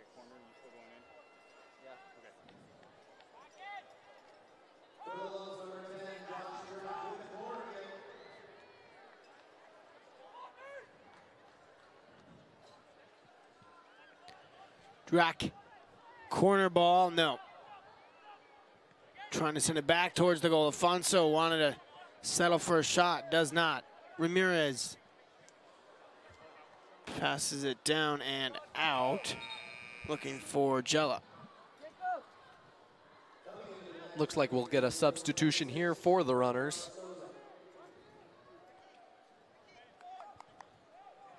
But we will also have a throw-in for the runners as the Lopes are unable to materialize on that corner kick opportunity. 26 did I see coming on for well, the referee has shown that he's not happy about time wasting, and here he makes that feel that point even more so. He does pull the caution. Sosa comes on for Latorre. And there's a card given out. Yeah, it looks as though Stephon Marcano will receive the caution there for time wasting. It's a point of emphasis here this year. They are encouraging the players that, or I'm sorry, they're encouraging the referees that if a player is picking up the soccer ball to throw it in, starts his motion, and then decides, you know what, I'm going to wait for a defender to come over here and take it, well, that's not going to stand. It's a point of emphasis this year, unfortunately, for the Roadrunners. You can see they're not terribly happy with it. The referee explaining, though, that he just had the conversation with the netminder. Not a lot of strong words there from. Yeah, not very happy. Is the referee getting an earful from the runners coach perfectly right in front of that field mic. A lot of juicy stuff to be said there. Some unfavorable words, of course. But he certainly feels strongly about what he just put up a stand for. Nice steal right there. And now Jella trying to make something work. Passes it off to Kissy. Ooh, corner right off a Bakersfield man.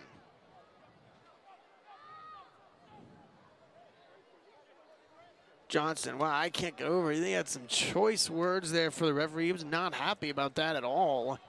Well, I think that was just a bit of gamesmanship. Caution there really isn't going to change a lot. Of course, we did see the referee just moments before stop the match, stop the clock, run over the very strong whistle, very strong words for the netminder. So it's no secret that he's looking for people that are wasting time. See if anybody else or if anyone benefits from that. That ball on the ground, not a very good cross. Again, they'll get a chance. Top of the box, this one sent in, backside. No, not quite. Gardner.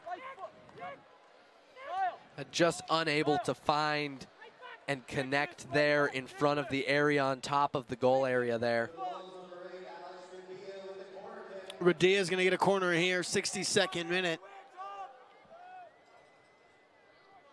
Can he get this one just right? Oh, keeps it on the ground, and a bad pass does not find Afonso. And GCU will lose and miss out on a possession.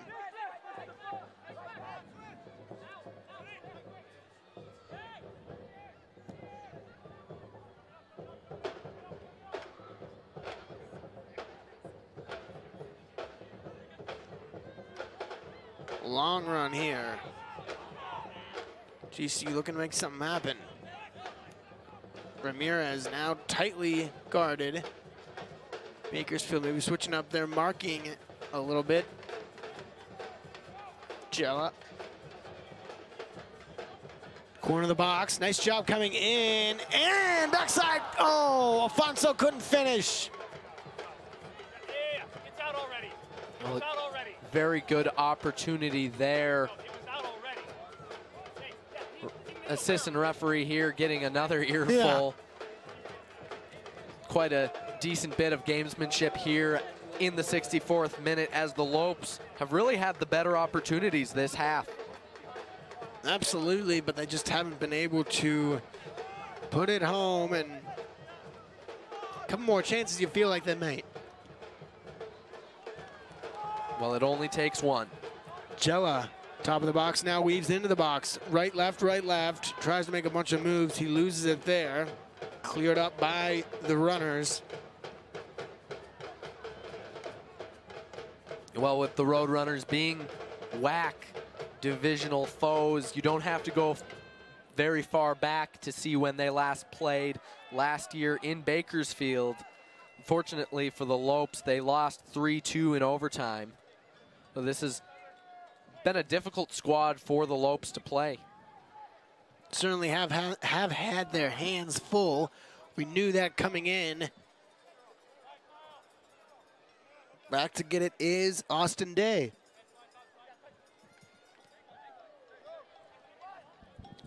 Radia on the ball. He'll send it over the top. Nice defensive play. Not there to recover the ball.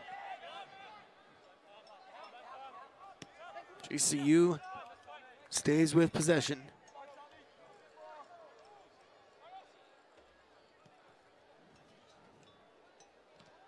Andreu passes it out and good for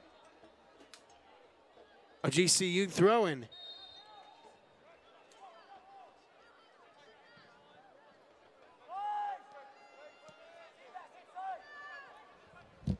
Ramirez on the ball. Sending it in, nice tight marking.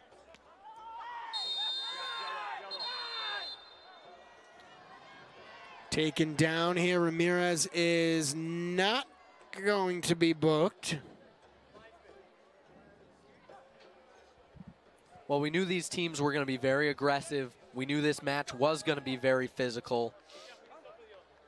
Looks like the referee's going to walk off with the injured player. And oh, there's a yellow. Yeah, there is the caution to Radia. Very slow draw by the official. He's had his hands full all night here and getting another earful there from the Bakersfield head coach. You can't be mad at me at that. Well, each man just trying to do their job.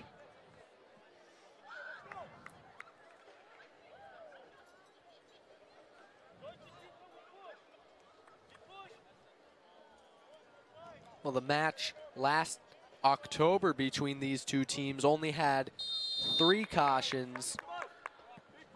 This match already very close to that.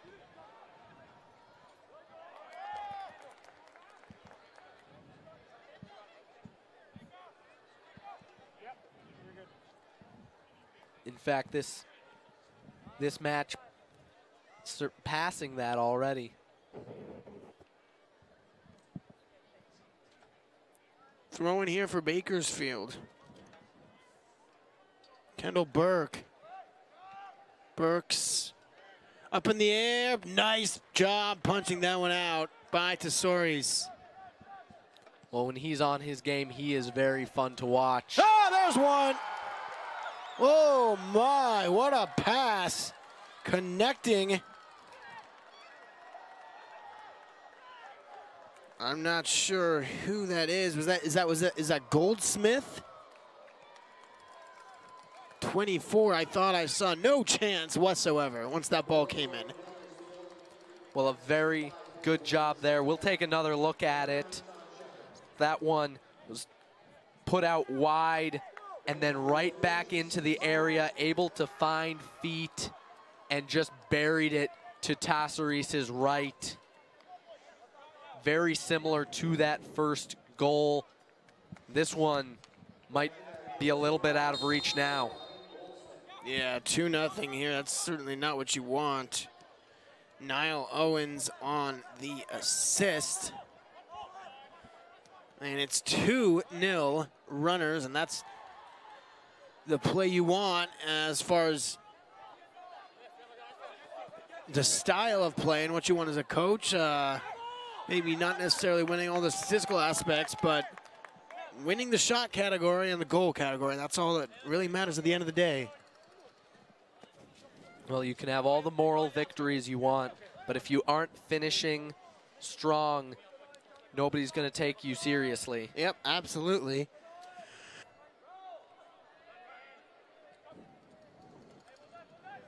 Down into his own corner.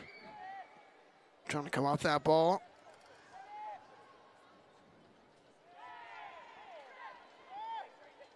Throwing here for GCU.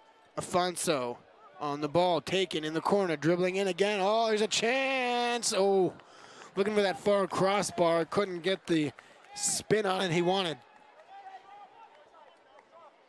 Well, and a good opportunity there from space. Able to bring it in all by himself. Work through the area. Referee unhappy with the ball being off of the goal area there. Not entirely certain why he is being so persnickety about some of these restarts. All he's really doing is upsetting the players on things that don't really matter. You want to be able to keep control of the game. And I guess throwing cards will do that, but at the same time, you're going to get some pretty angry players. Well, I can respect wanting to do things by the book and keeping everything crystal clean. Into the box, backside, no. But as I was saying, to force players to take free kicks and goal kicks from very specific places, especially when they're electing to take very quick restarts, they're keeping it very near to where the area of the infraction was. I'm not entirely certain why, except to annoy the players, you do that. 69th minute here. Just about 20 to go. 2-0. Goal scored by Ryan Goldsmith from Niall Owens.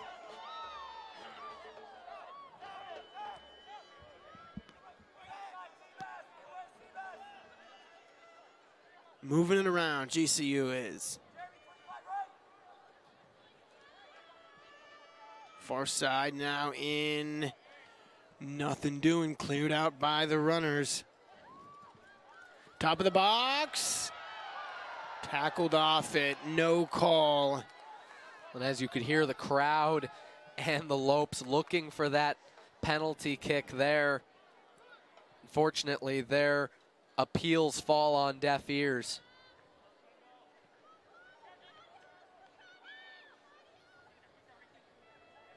Nice job gaining back possession for GCU. Far side sends one in and headed out again. The answer every time for inside Bakersfield has when GCU tries it.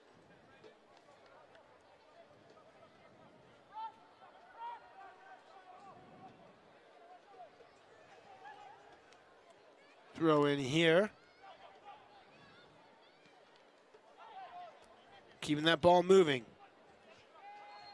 This one up and not sure what the call is. GCU stays with possession. Driving in to the left. And he will lose that one. Who is that out on, I believe? Nope, it's out on GCU. Good for a goal kick for Bakersfield. The Lopes are trying to get creative here in the 71st minute. Just trying to find any way to get more shots. Of course, none of those shots have been on goal this game, so they're still looking for their first shot on frame.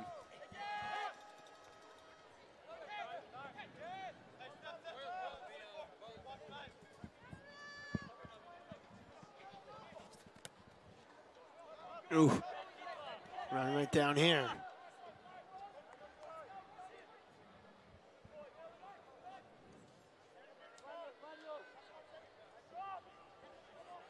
More methodical now for each team. If you're GCU, you're playing catch up. If you're Bakersfield, you're just kind of playing run out the clock, keep it away from the opposition game. Well, they've moved into a 5. They've moved into much more of a defensive stance. 5 players in the back trying to protect the area and keep the Lopes from getting any opportunities from within the 18-yard area. GCU will take a goal from anywhere. Far side. He's going to one-touch it? No. Try to the middle now. Passing it around, looking for a shot from somewhere. Not going to do it there with Kissy. Outside the box. Tries to make a run in on it and tackled out for a corner, I believe, and Drack is going to take it.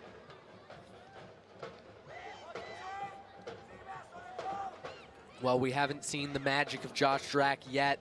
Maybe we'll see it here. Too far, it looks like. Oh, hit out there, Sarmiento. That one was close. Well, good opportunity there in the middle of the field, right on the doorstep. The Lopes will take another corner kick from the other side this time.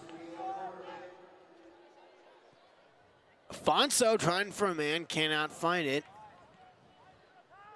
And GCU now playing on the attack. Really starting to look good. Played off it now. Up comes Owens with it. He's got an assist.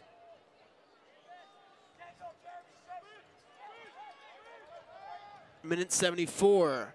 Oh, on the ground, a chance here. Nice defensive play. And a very close play. A very dangerous play there, but well defended. Tonto putting his heart into that one, and Marlon Tonto saves a possible goal. At least a shot from St. Stories.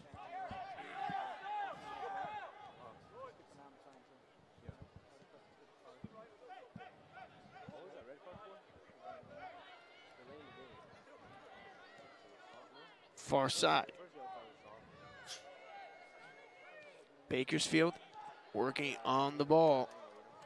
Minute number 75 approaching. Here's Alex Radia. Lopes looking to get something on the board, make some magic happen with just about 15 minutes to go. Switch fields to go far side. Got to make some work here, and the runners' defense has had GCU's number all night.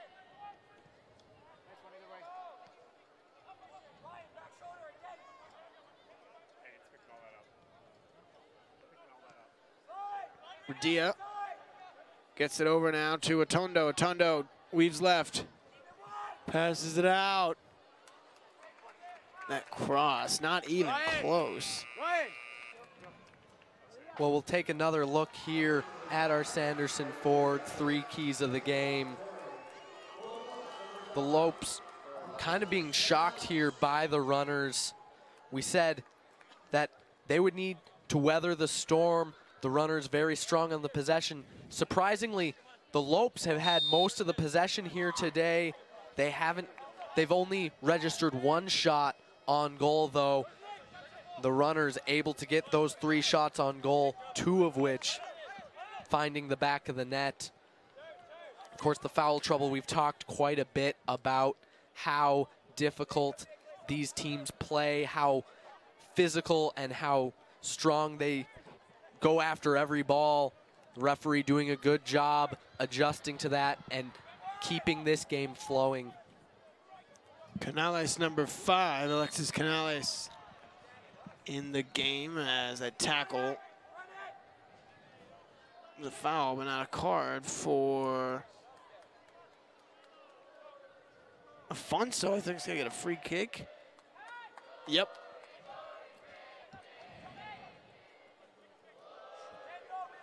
A good opportunity here for the Lopes from a good distance out. Marco Alfonso be able to put this one across the area.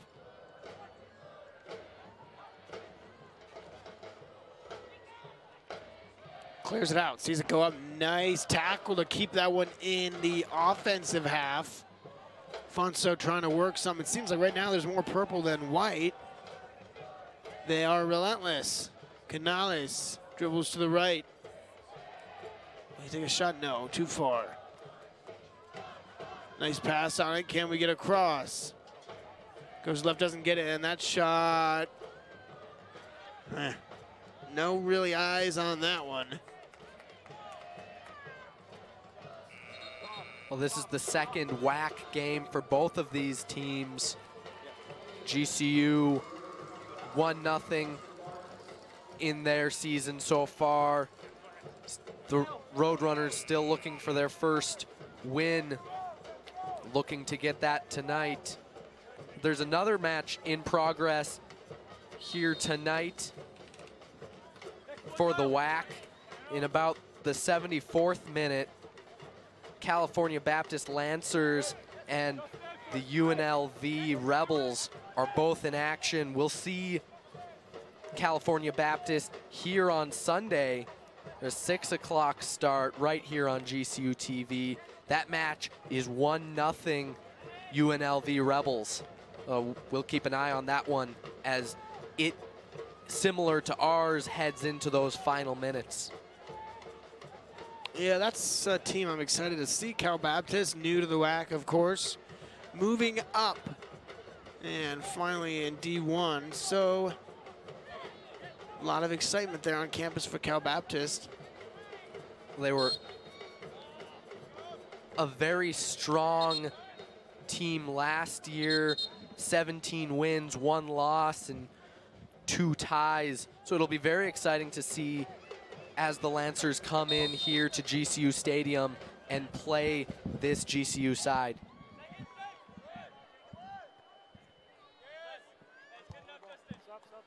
That one headed out.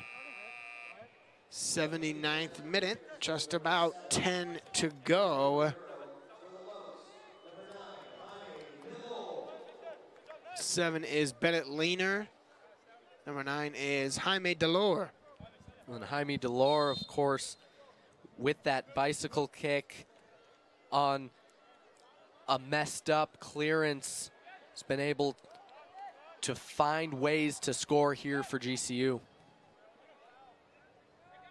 Well, just got to try and get some opportunities here if you're GCU. And not a lot of time left as we are in the 80th minute. 10 to go. Bakersfield leads 2-0.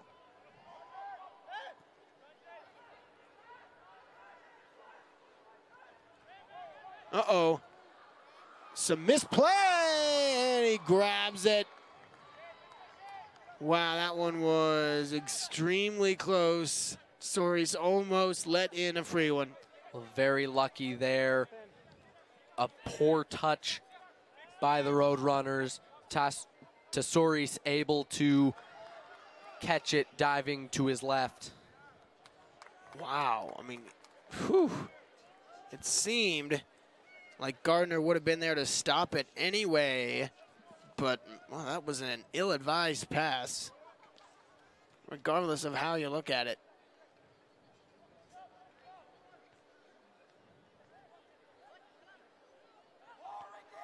Toss it in. Now Alfonso, GCU looking to make some work here in minute number 81. About 9 minutes to go.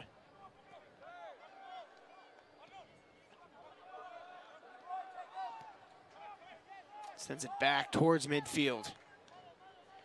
GCU still working. They're working maybe a little too slowly right now. They gotta get 2 and then 3 if they want to win. 2 just to dream about being alive. Certainly possible, but here's Canales.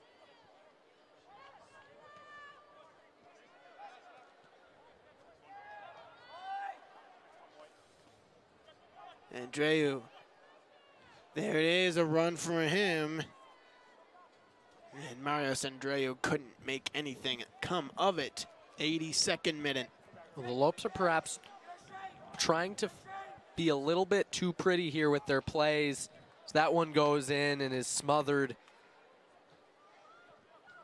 The Lopes need to get more opportunities on net from distance like that. Cleared out by Sarmiento. GCU still working the ball around. Now that one's in, I'm sorry. Bakersfield still working the ball around even though they're up late. All they need to do is run out the clock. They're up late. They could keep possession. They could just run it out themselves instead of just playing turtle defense, but we'll see.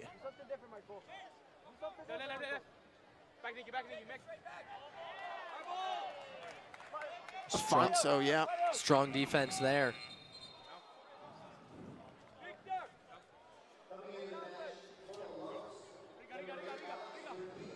Alex Radia comes back on for GCU.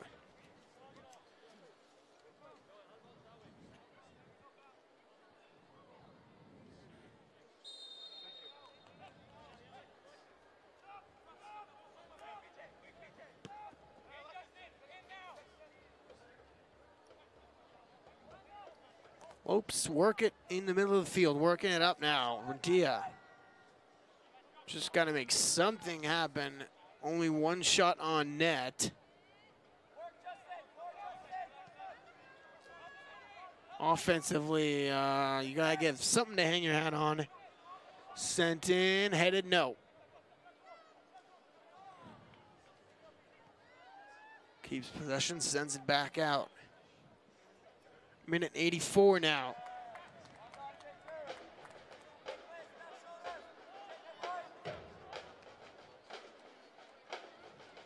Well, that's the first energy we've heard from the platform in a while, and I think that is just how the game has been going.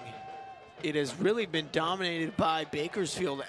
After about halftime, I think they made the choice that, you know, hey, let's dominate this and make it easy for us, but well, it's very difficult to come into GCU Stadium and play well The Havocs are very loud. The fans here are very loud. The stadium is built in such a way that the sound is amplified on the field.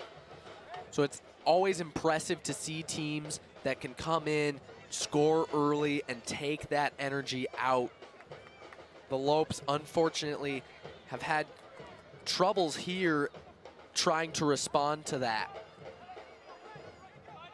Yeah, GCU Stadium is a mini Arrowhead or Century Link.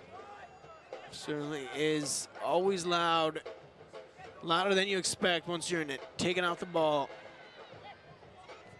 Oh, wow, here's a good run. What will he do? Oh, can't get it by. Nice defensive play. Run off the ball now. They're really doing whatever they want. It's Kerber. Kerber's got it. Will he shoot it? Oh, nice play defensively and coming out to clear it. Minute number 86.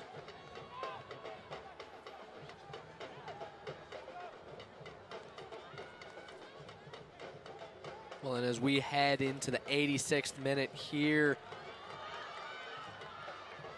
Top of the box. Nice defensive play made. No foul. And that really sums up the match for GCU. Well, we mentioned the other match in the WAC going on right now between the California Baptist Lancers and the UNLV Rebels. That match has just ended, and the Rebels walking away with a 1-0 victory. So California Baptist will be coming here to Arizona on Sunday for a 6 p.m. kickoff. It'll be fun to see them as they are coming off a loss. Each team needing a win to get back on the right track and in the win column in the WAC.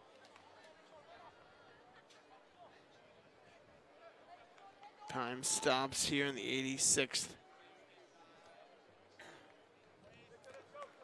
Well, there's been a lot of positives here for the Lopes throughout this match, though the scoreline might not show it. They've done a very good job playing possession soccer. They've done a very good job not being intimidated by the physicality of the Roadrunners. Unfortunately, they've had struggles finishing up in the area. It's a good Bakersfield team, and they proved that. Relentless offensively and really defensively.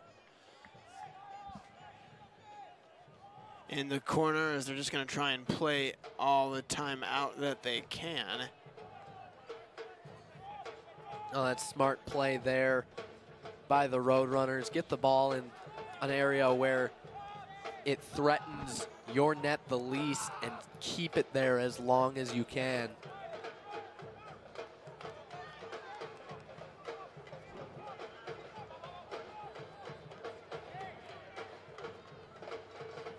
Midfield. Just running out the final minutes of this one. 2-0. Runners lead. They'll go to 4 and 6. GCU will go to 4 and 5.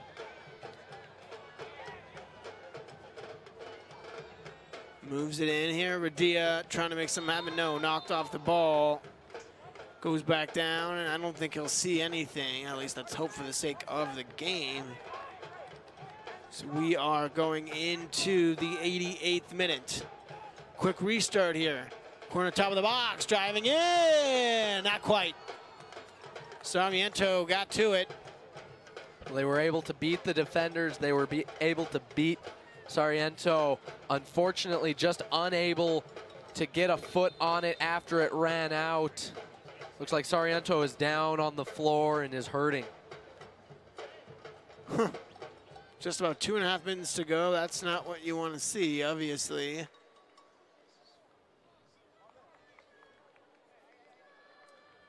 Yeah, he's slow back to his feet.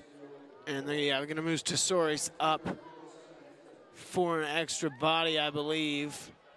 Hey, you don't see this very often, but Tesorius coming all the way up into the area, the yellow shirt there in the center. There's a very poor corner. You got to make it Got to make it a little bit better than that, knowing your keeper's up there, but not so. And a throw in here for the Lopes.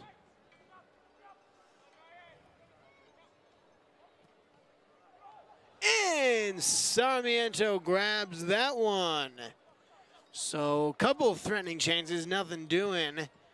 Shut down at the hands of Sarmiento.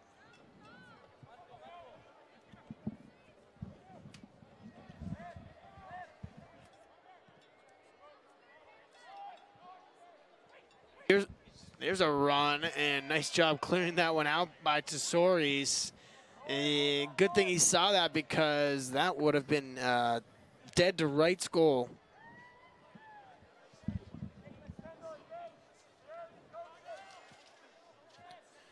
Playing on the ball.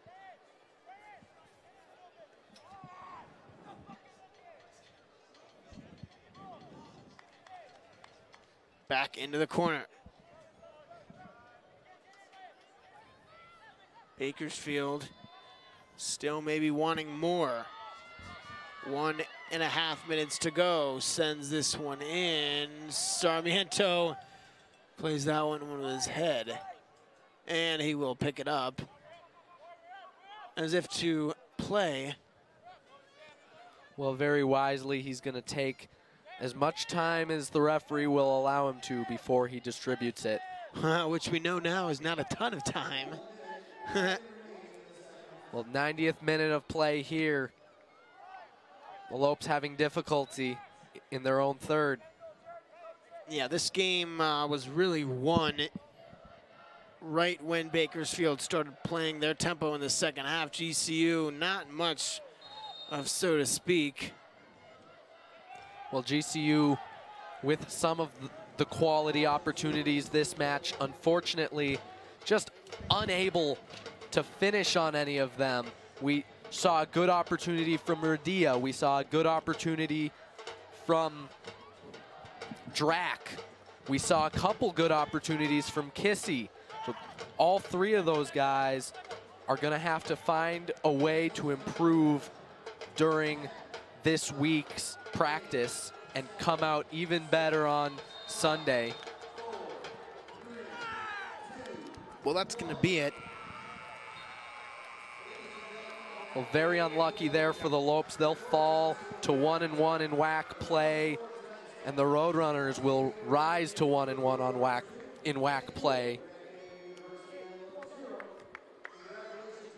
And yeah, GCU, that's a tough loss, especially coming out into the WAC and starting the WAC. Well, difficult here, coming out, unable to finish. Some very good opportunities. They fall 2-0 against this side. Of course, they've played very well here. It'll be very exciting to see what happens on Sunday. Yeah, you got a new team into the WAC, now 3-2 at home, and that was really, for all intents and purposes, just a thrashing, because statistically, you know, it was not necessarily one-sided, but the pace of play of the game was absolutely all Bakersfield. Well, let's go to Dominic Hinton with tonight's Lopes Report.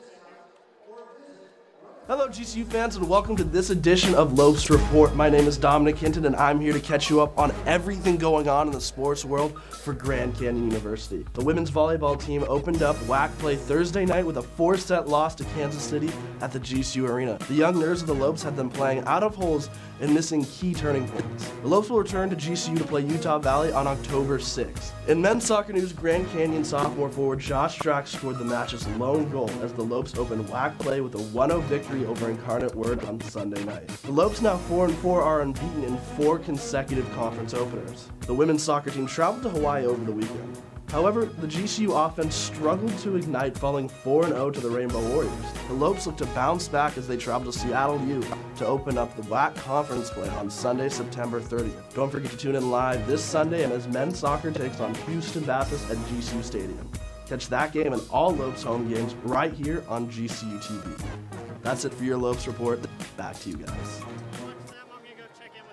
Well, you saw Cal Baptist coming in here at 6, and that is the next thing to look forward to, a win against Incarnate Word and then a loss here against Bakersfield. But overall, I'd say a lot to build on and a lot to learn from for Sunday. Well, and how about during that Lopes report, the women's team down in Hawaii? We should get on one of those trips sometime. And I'll tell you what, yeah, that would be a nice break from this, well, from Arizona, really. Hawaii's better than anything. But thank you so much for tuning in. We've got more men's soccer, like I said, Sunday night when the Lopes take on Cal Baptist. Catch that game 6 p.m. right here on GCU TV. Don't forget to follow us on Twitter, Facebook, and Instagram. Subscribe to our YouTube channel at youtube.com/GCU. Have a great night. We'll see you Sunday at 6. And go Lopes.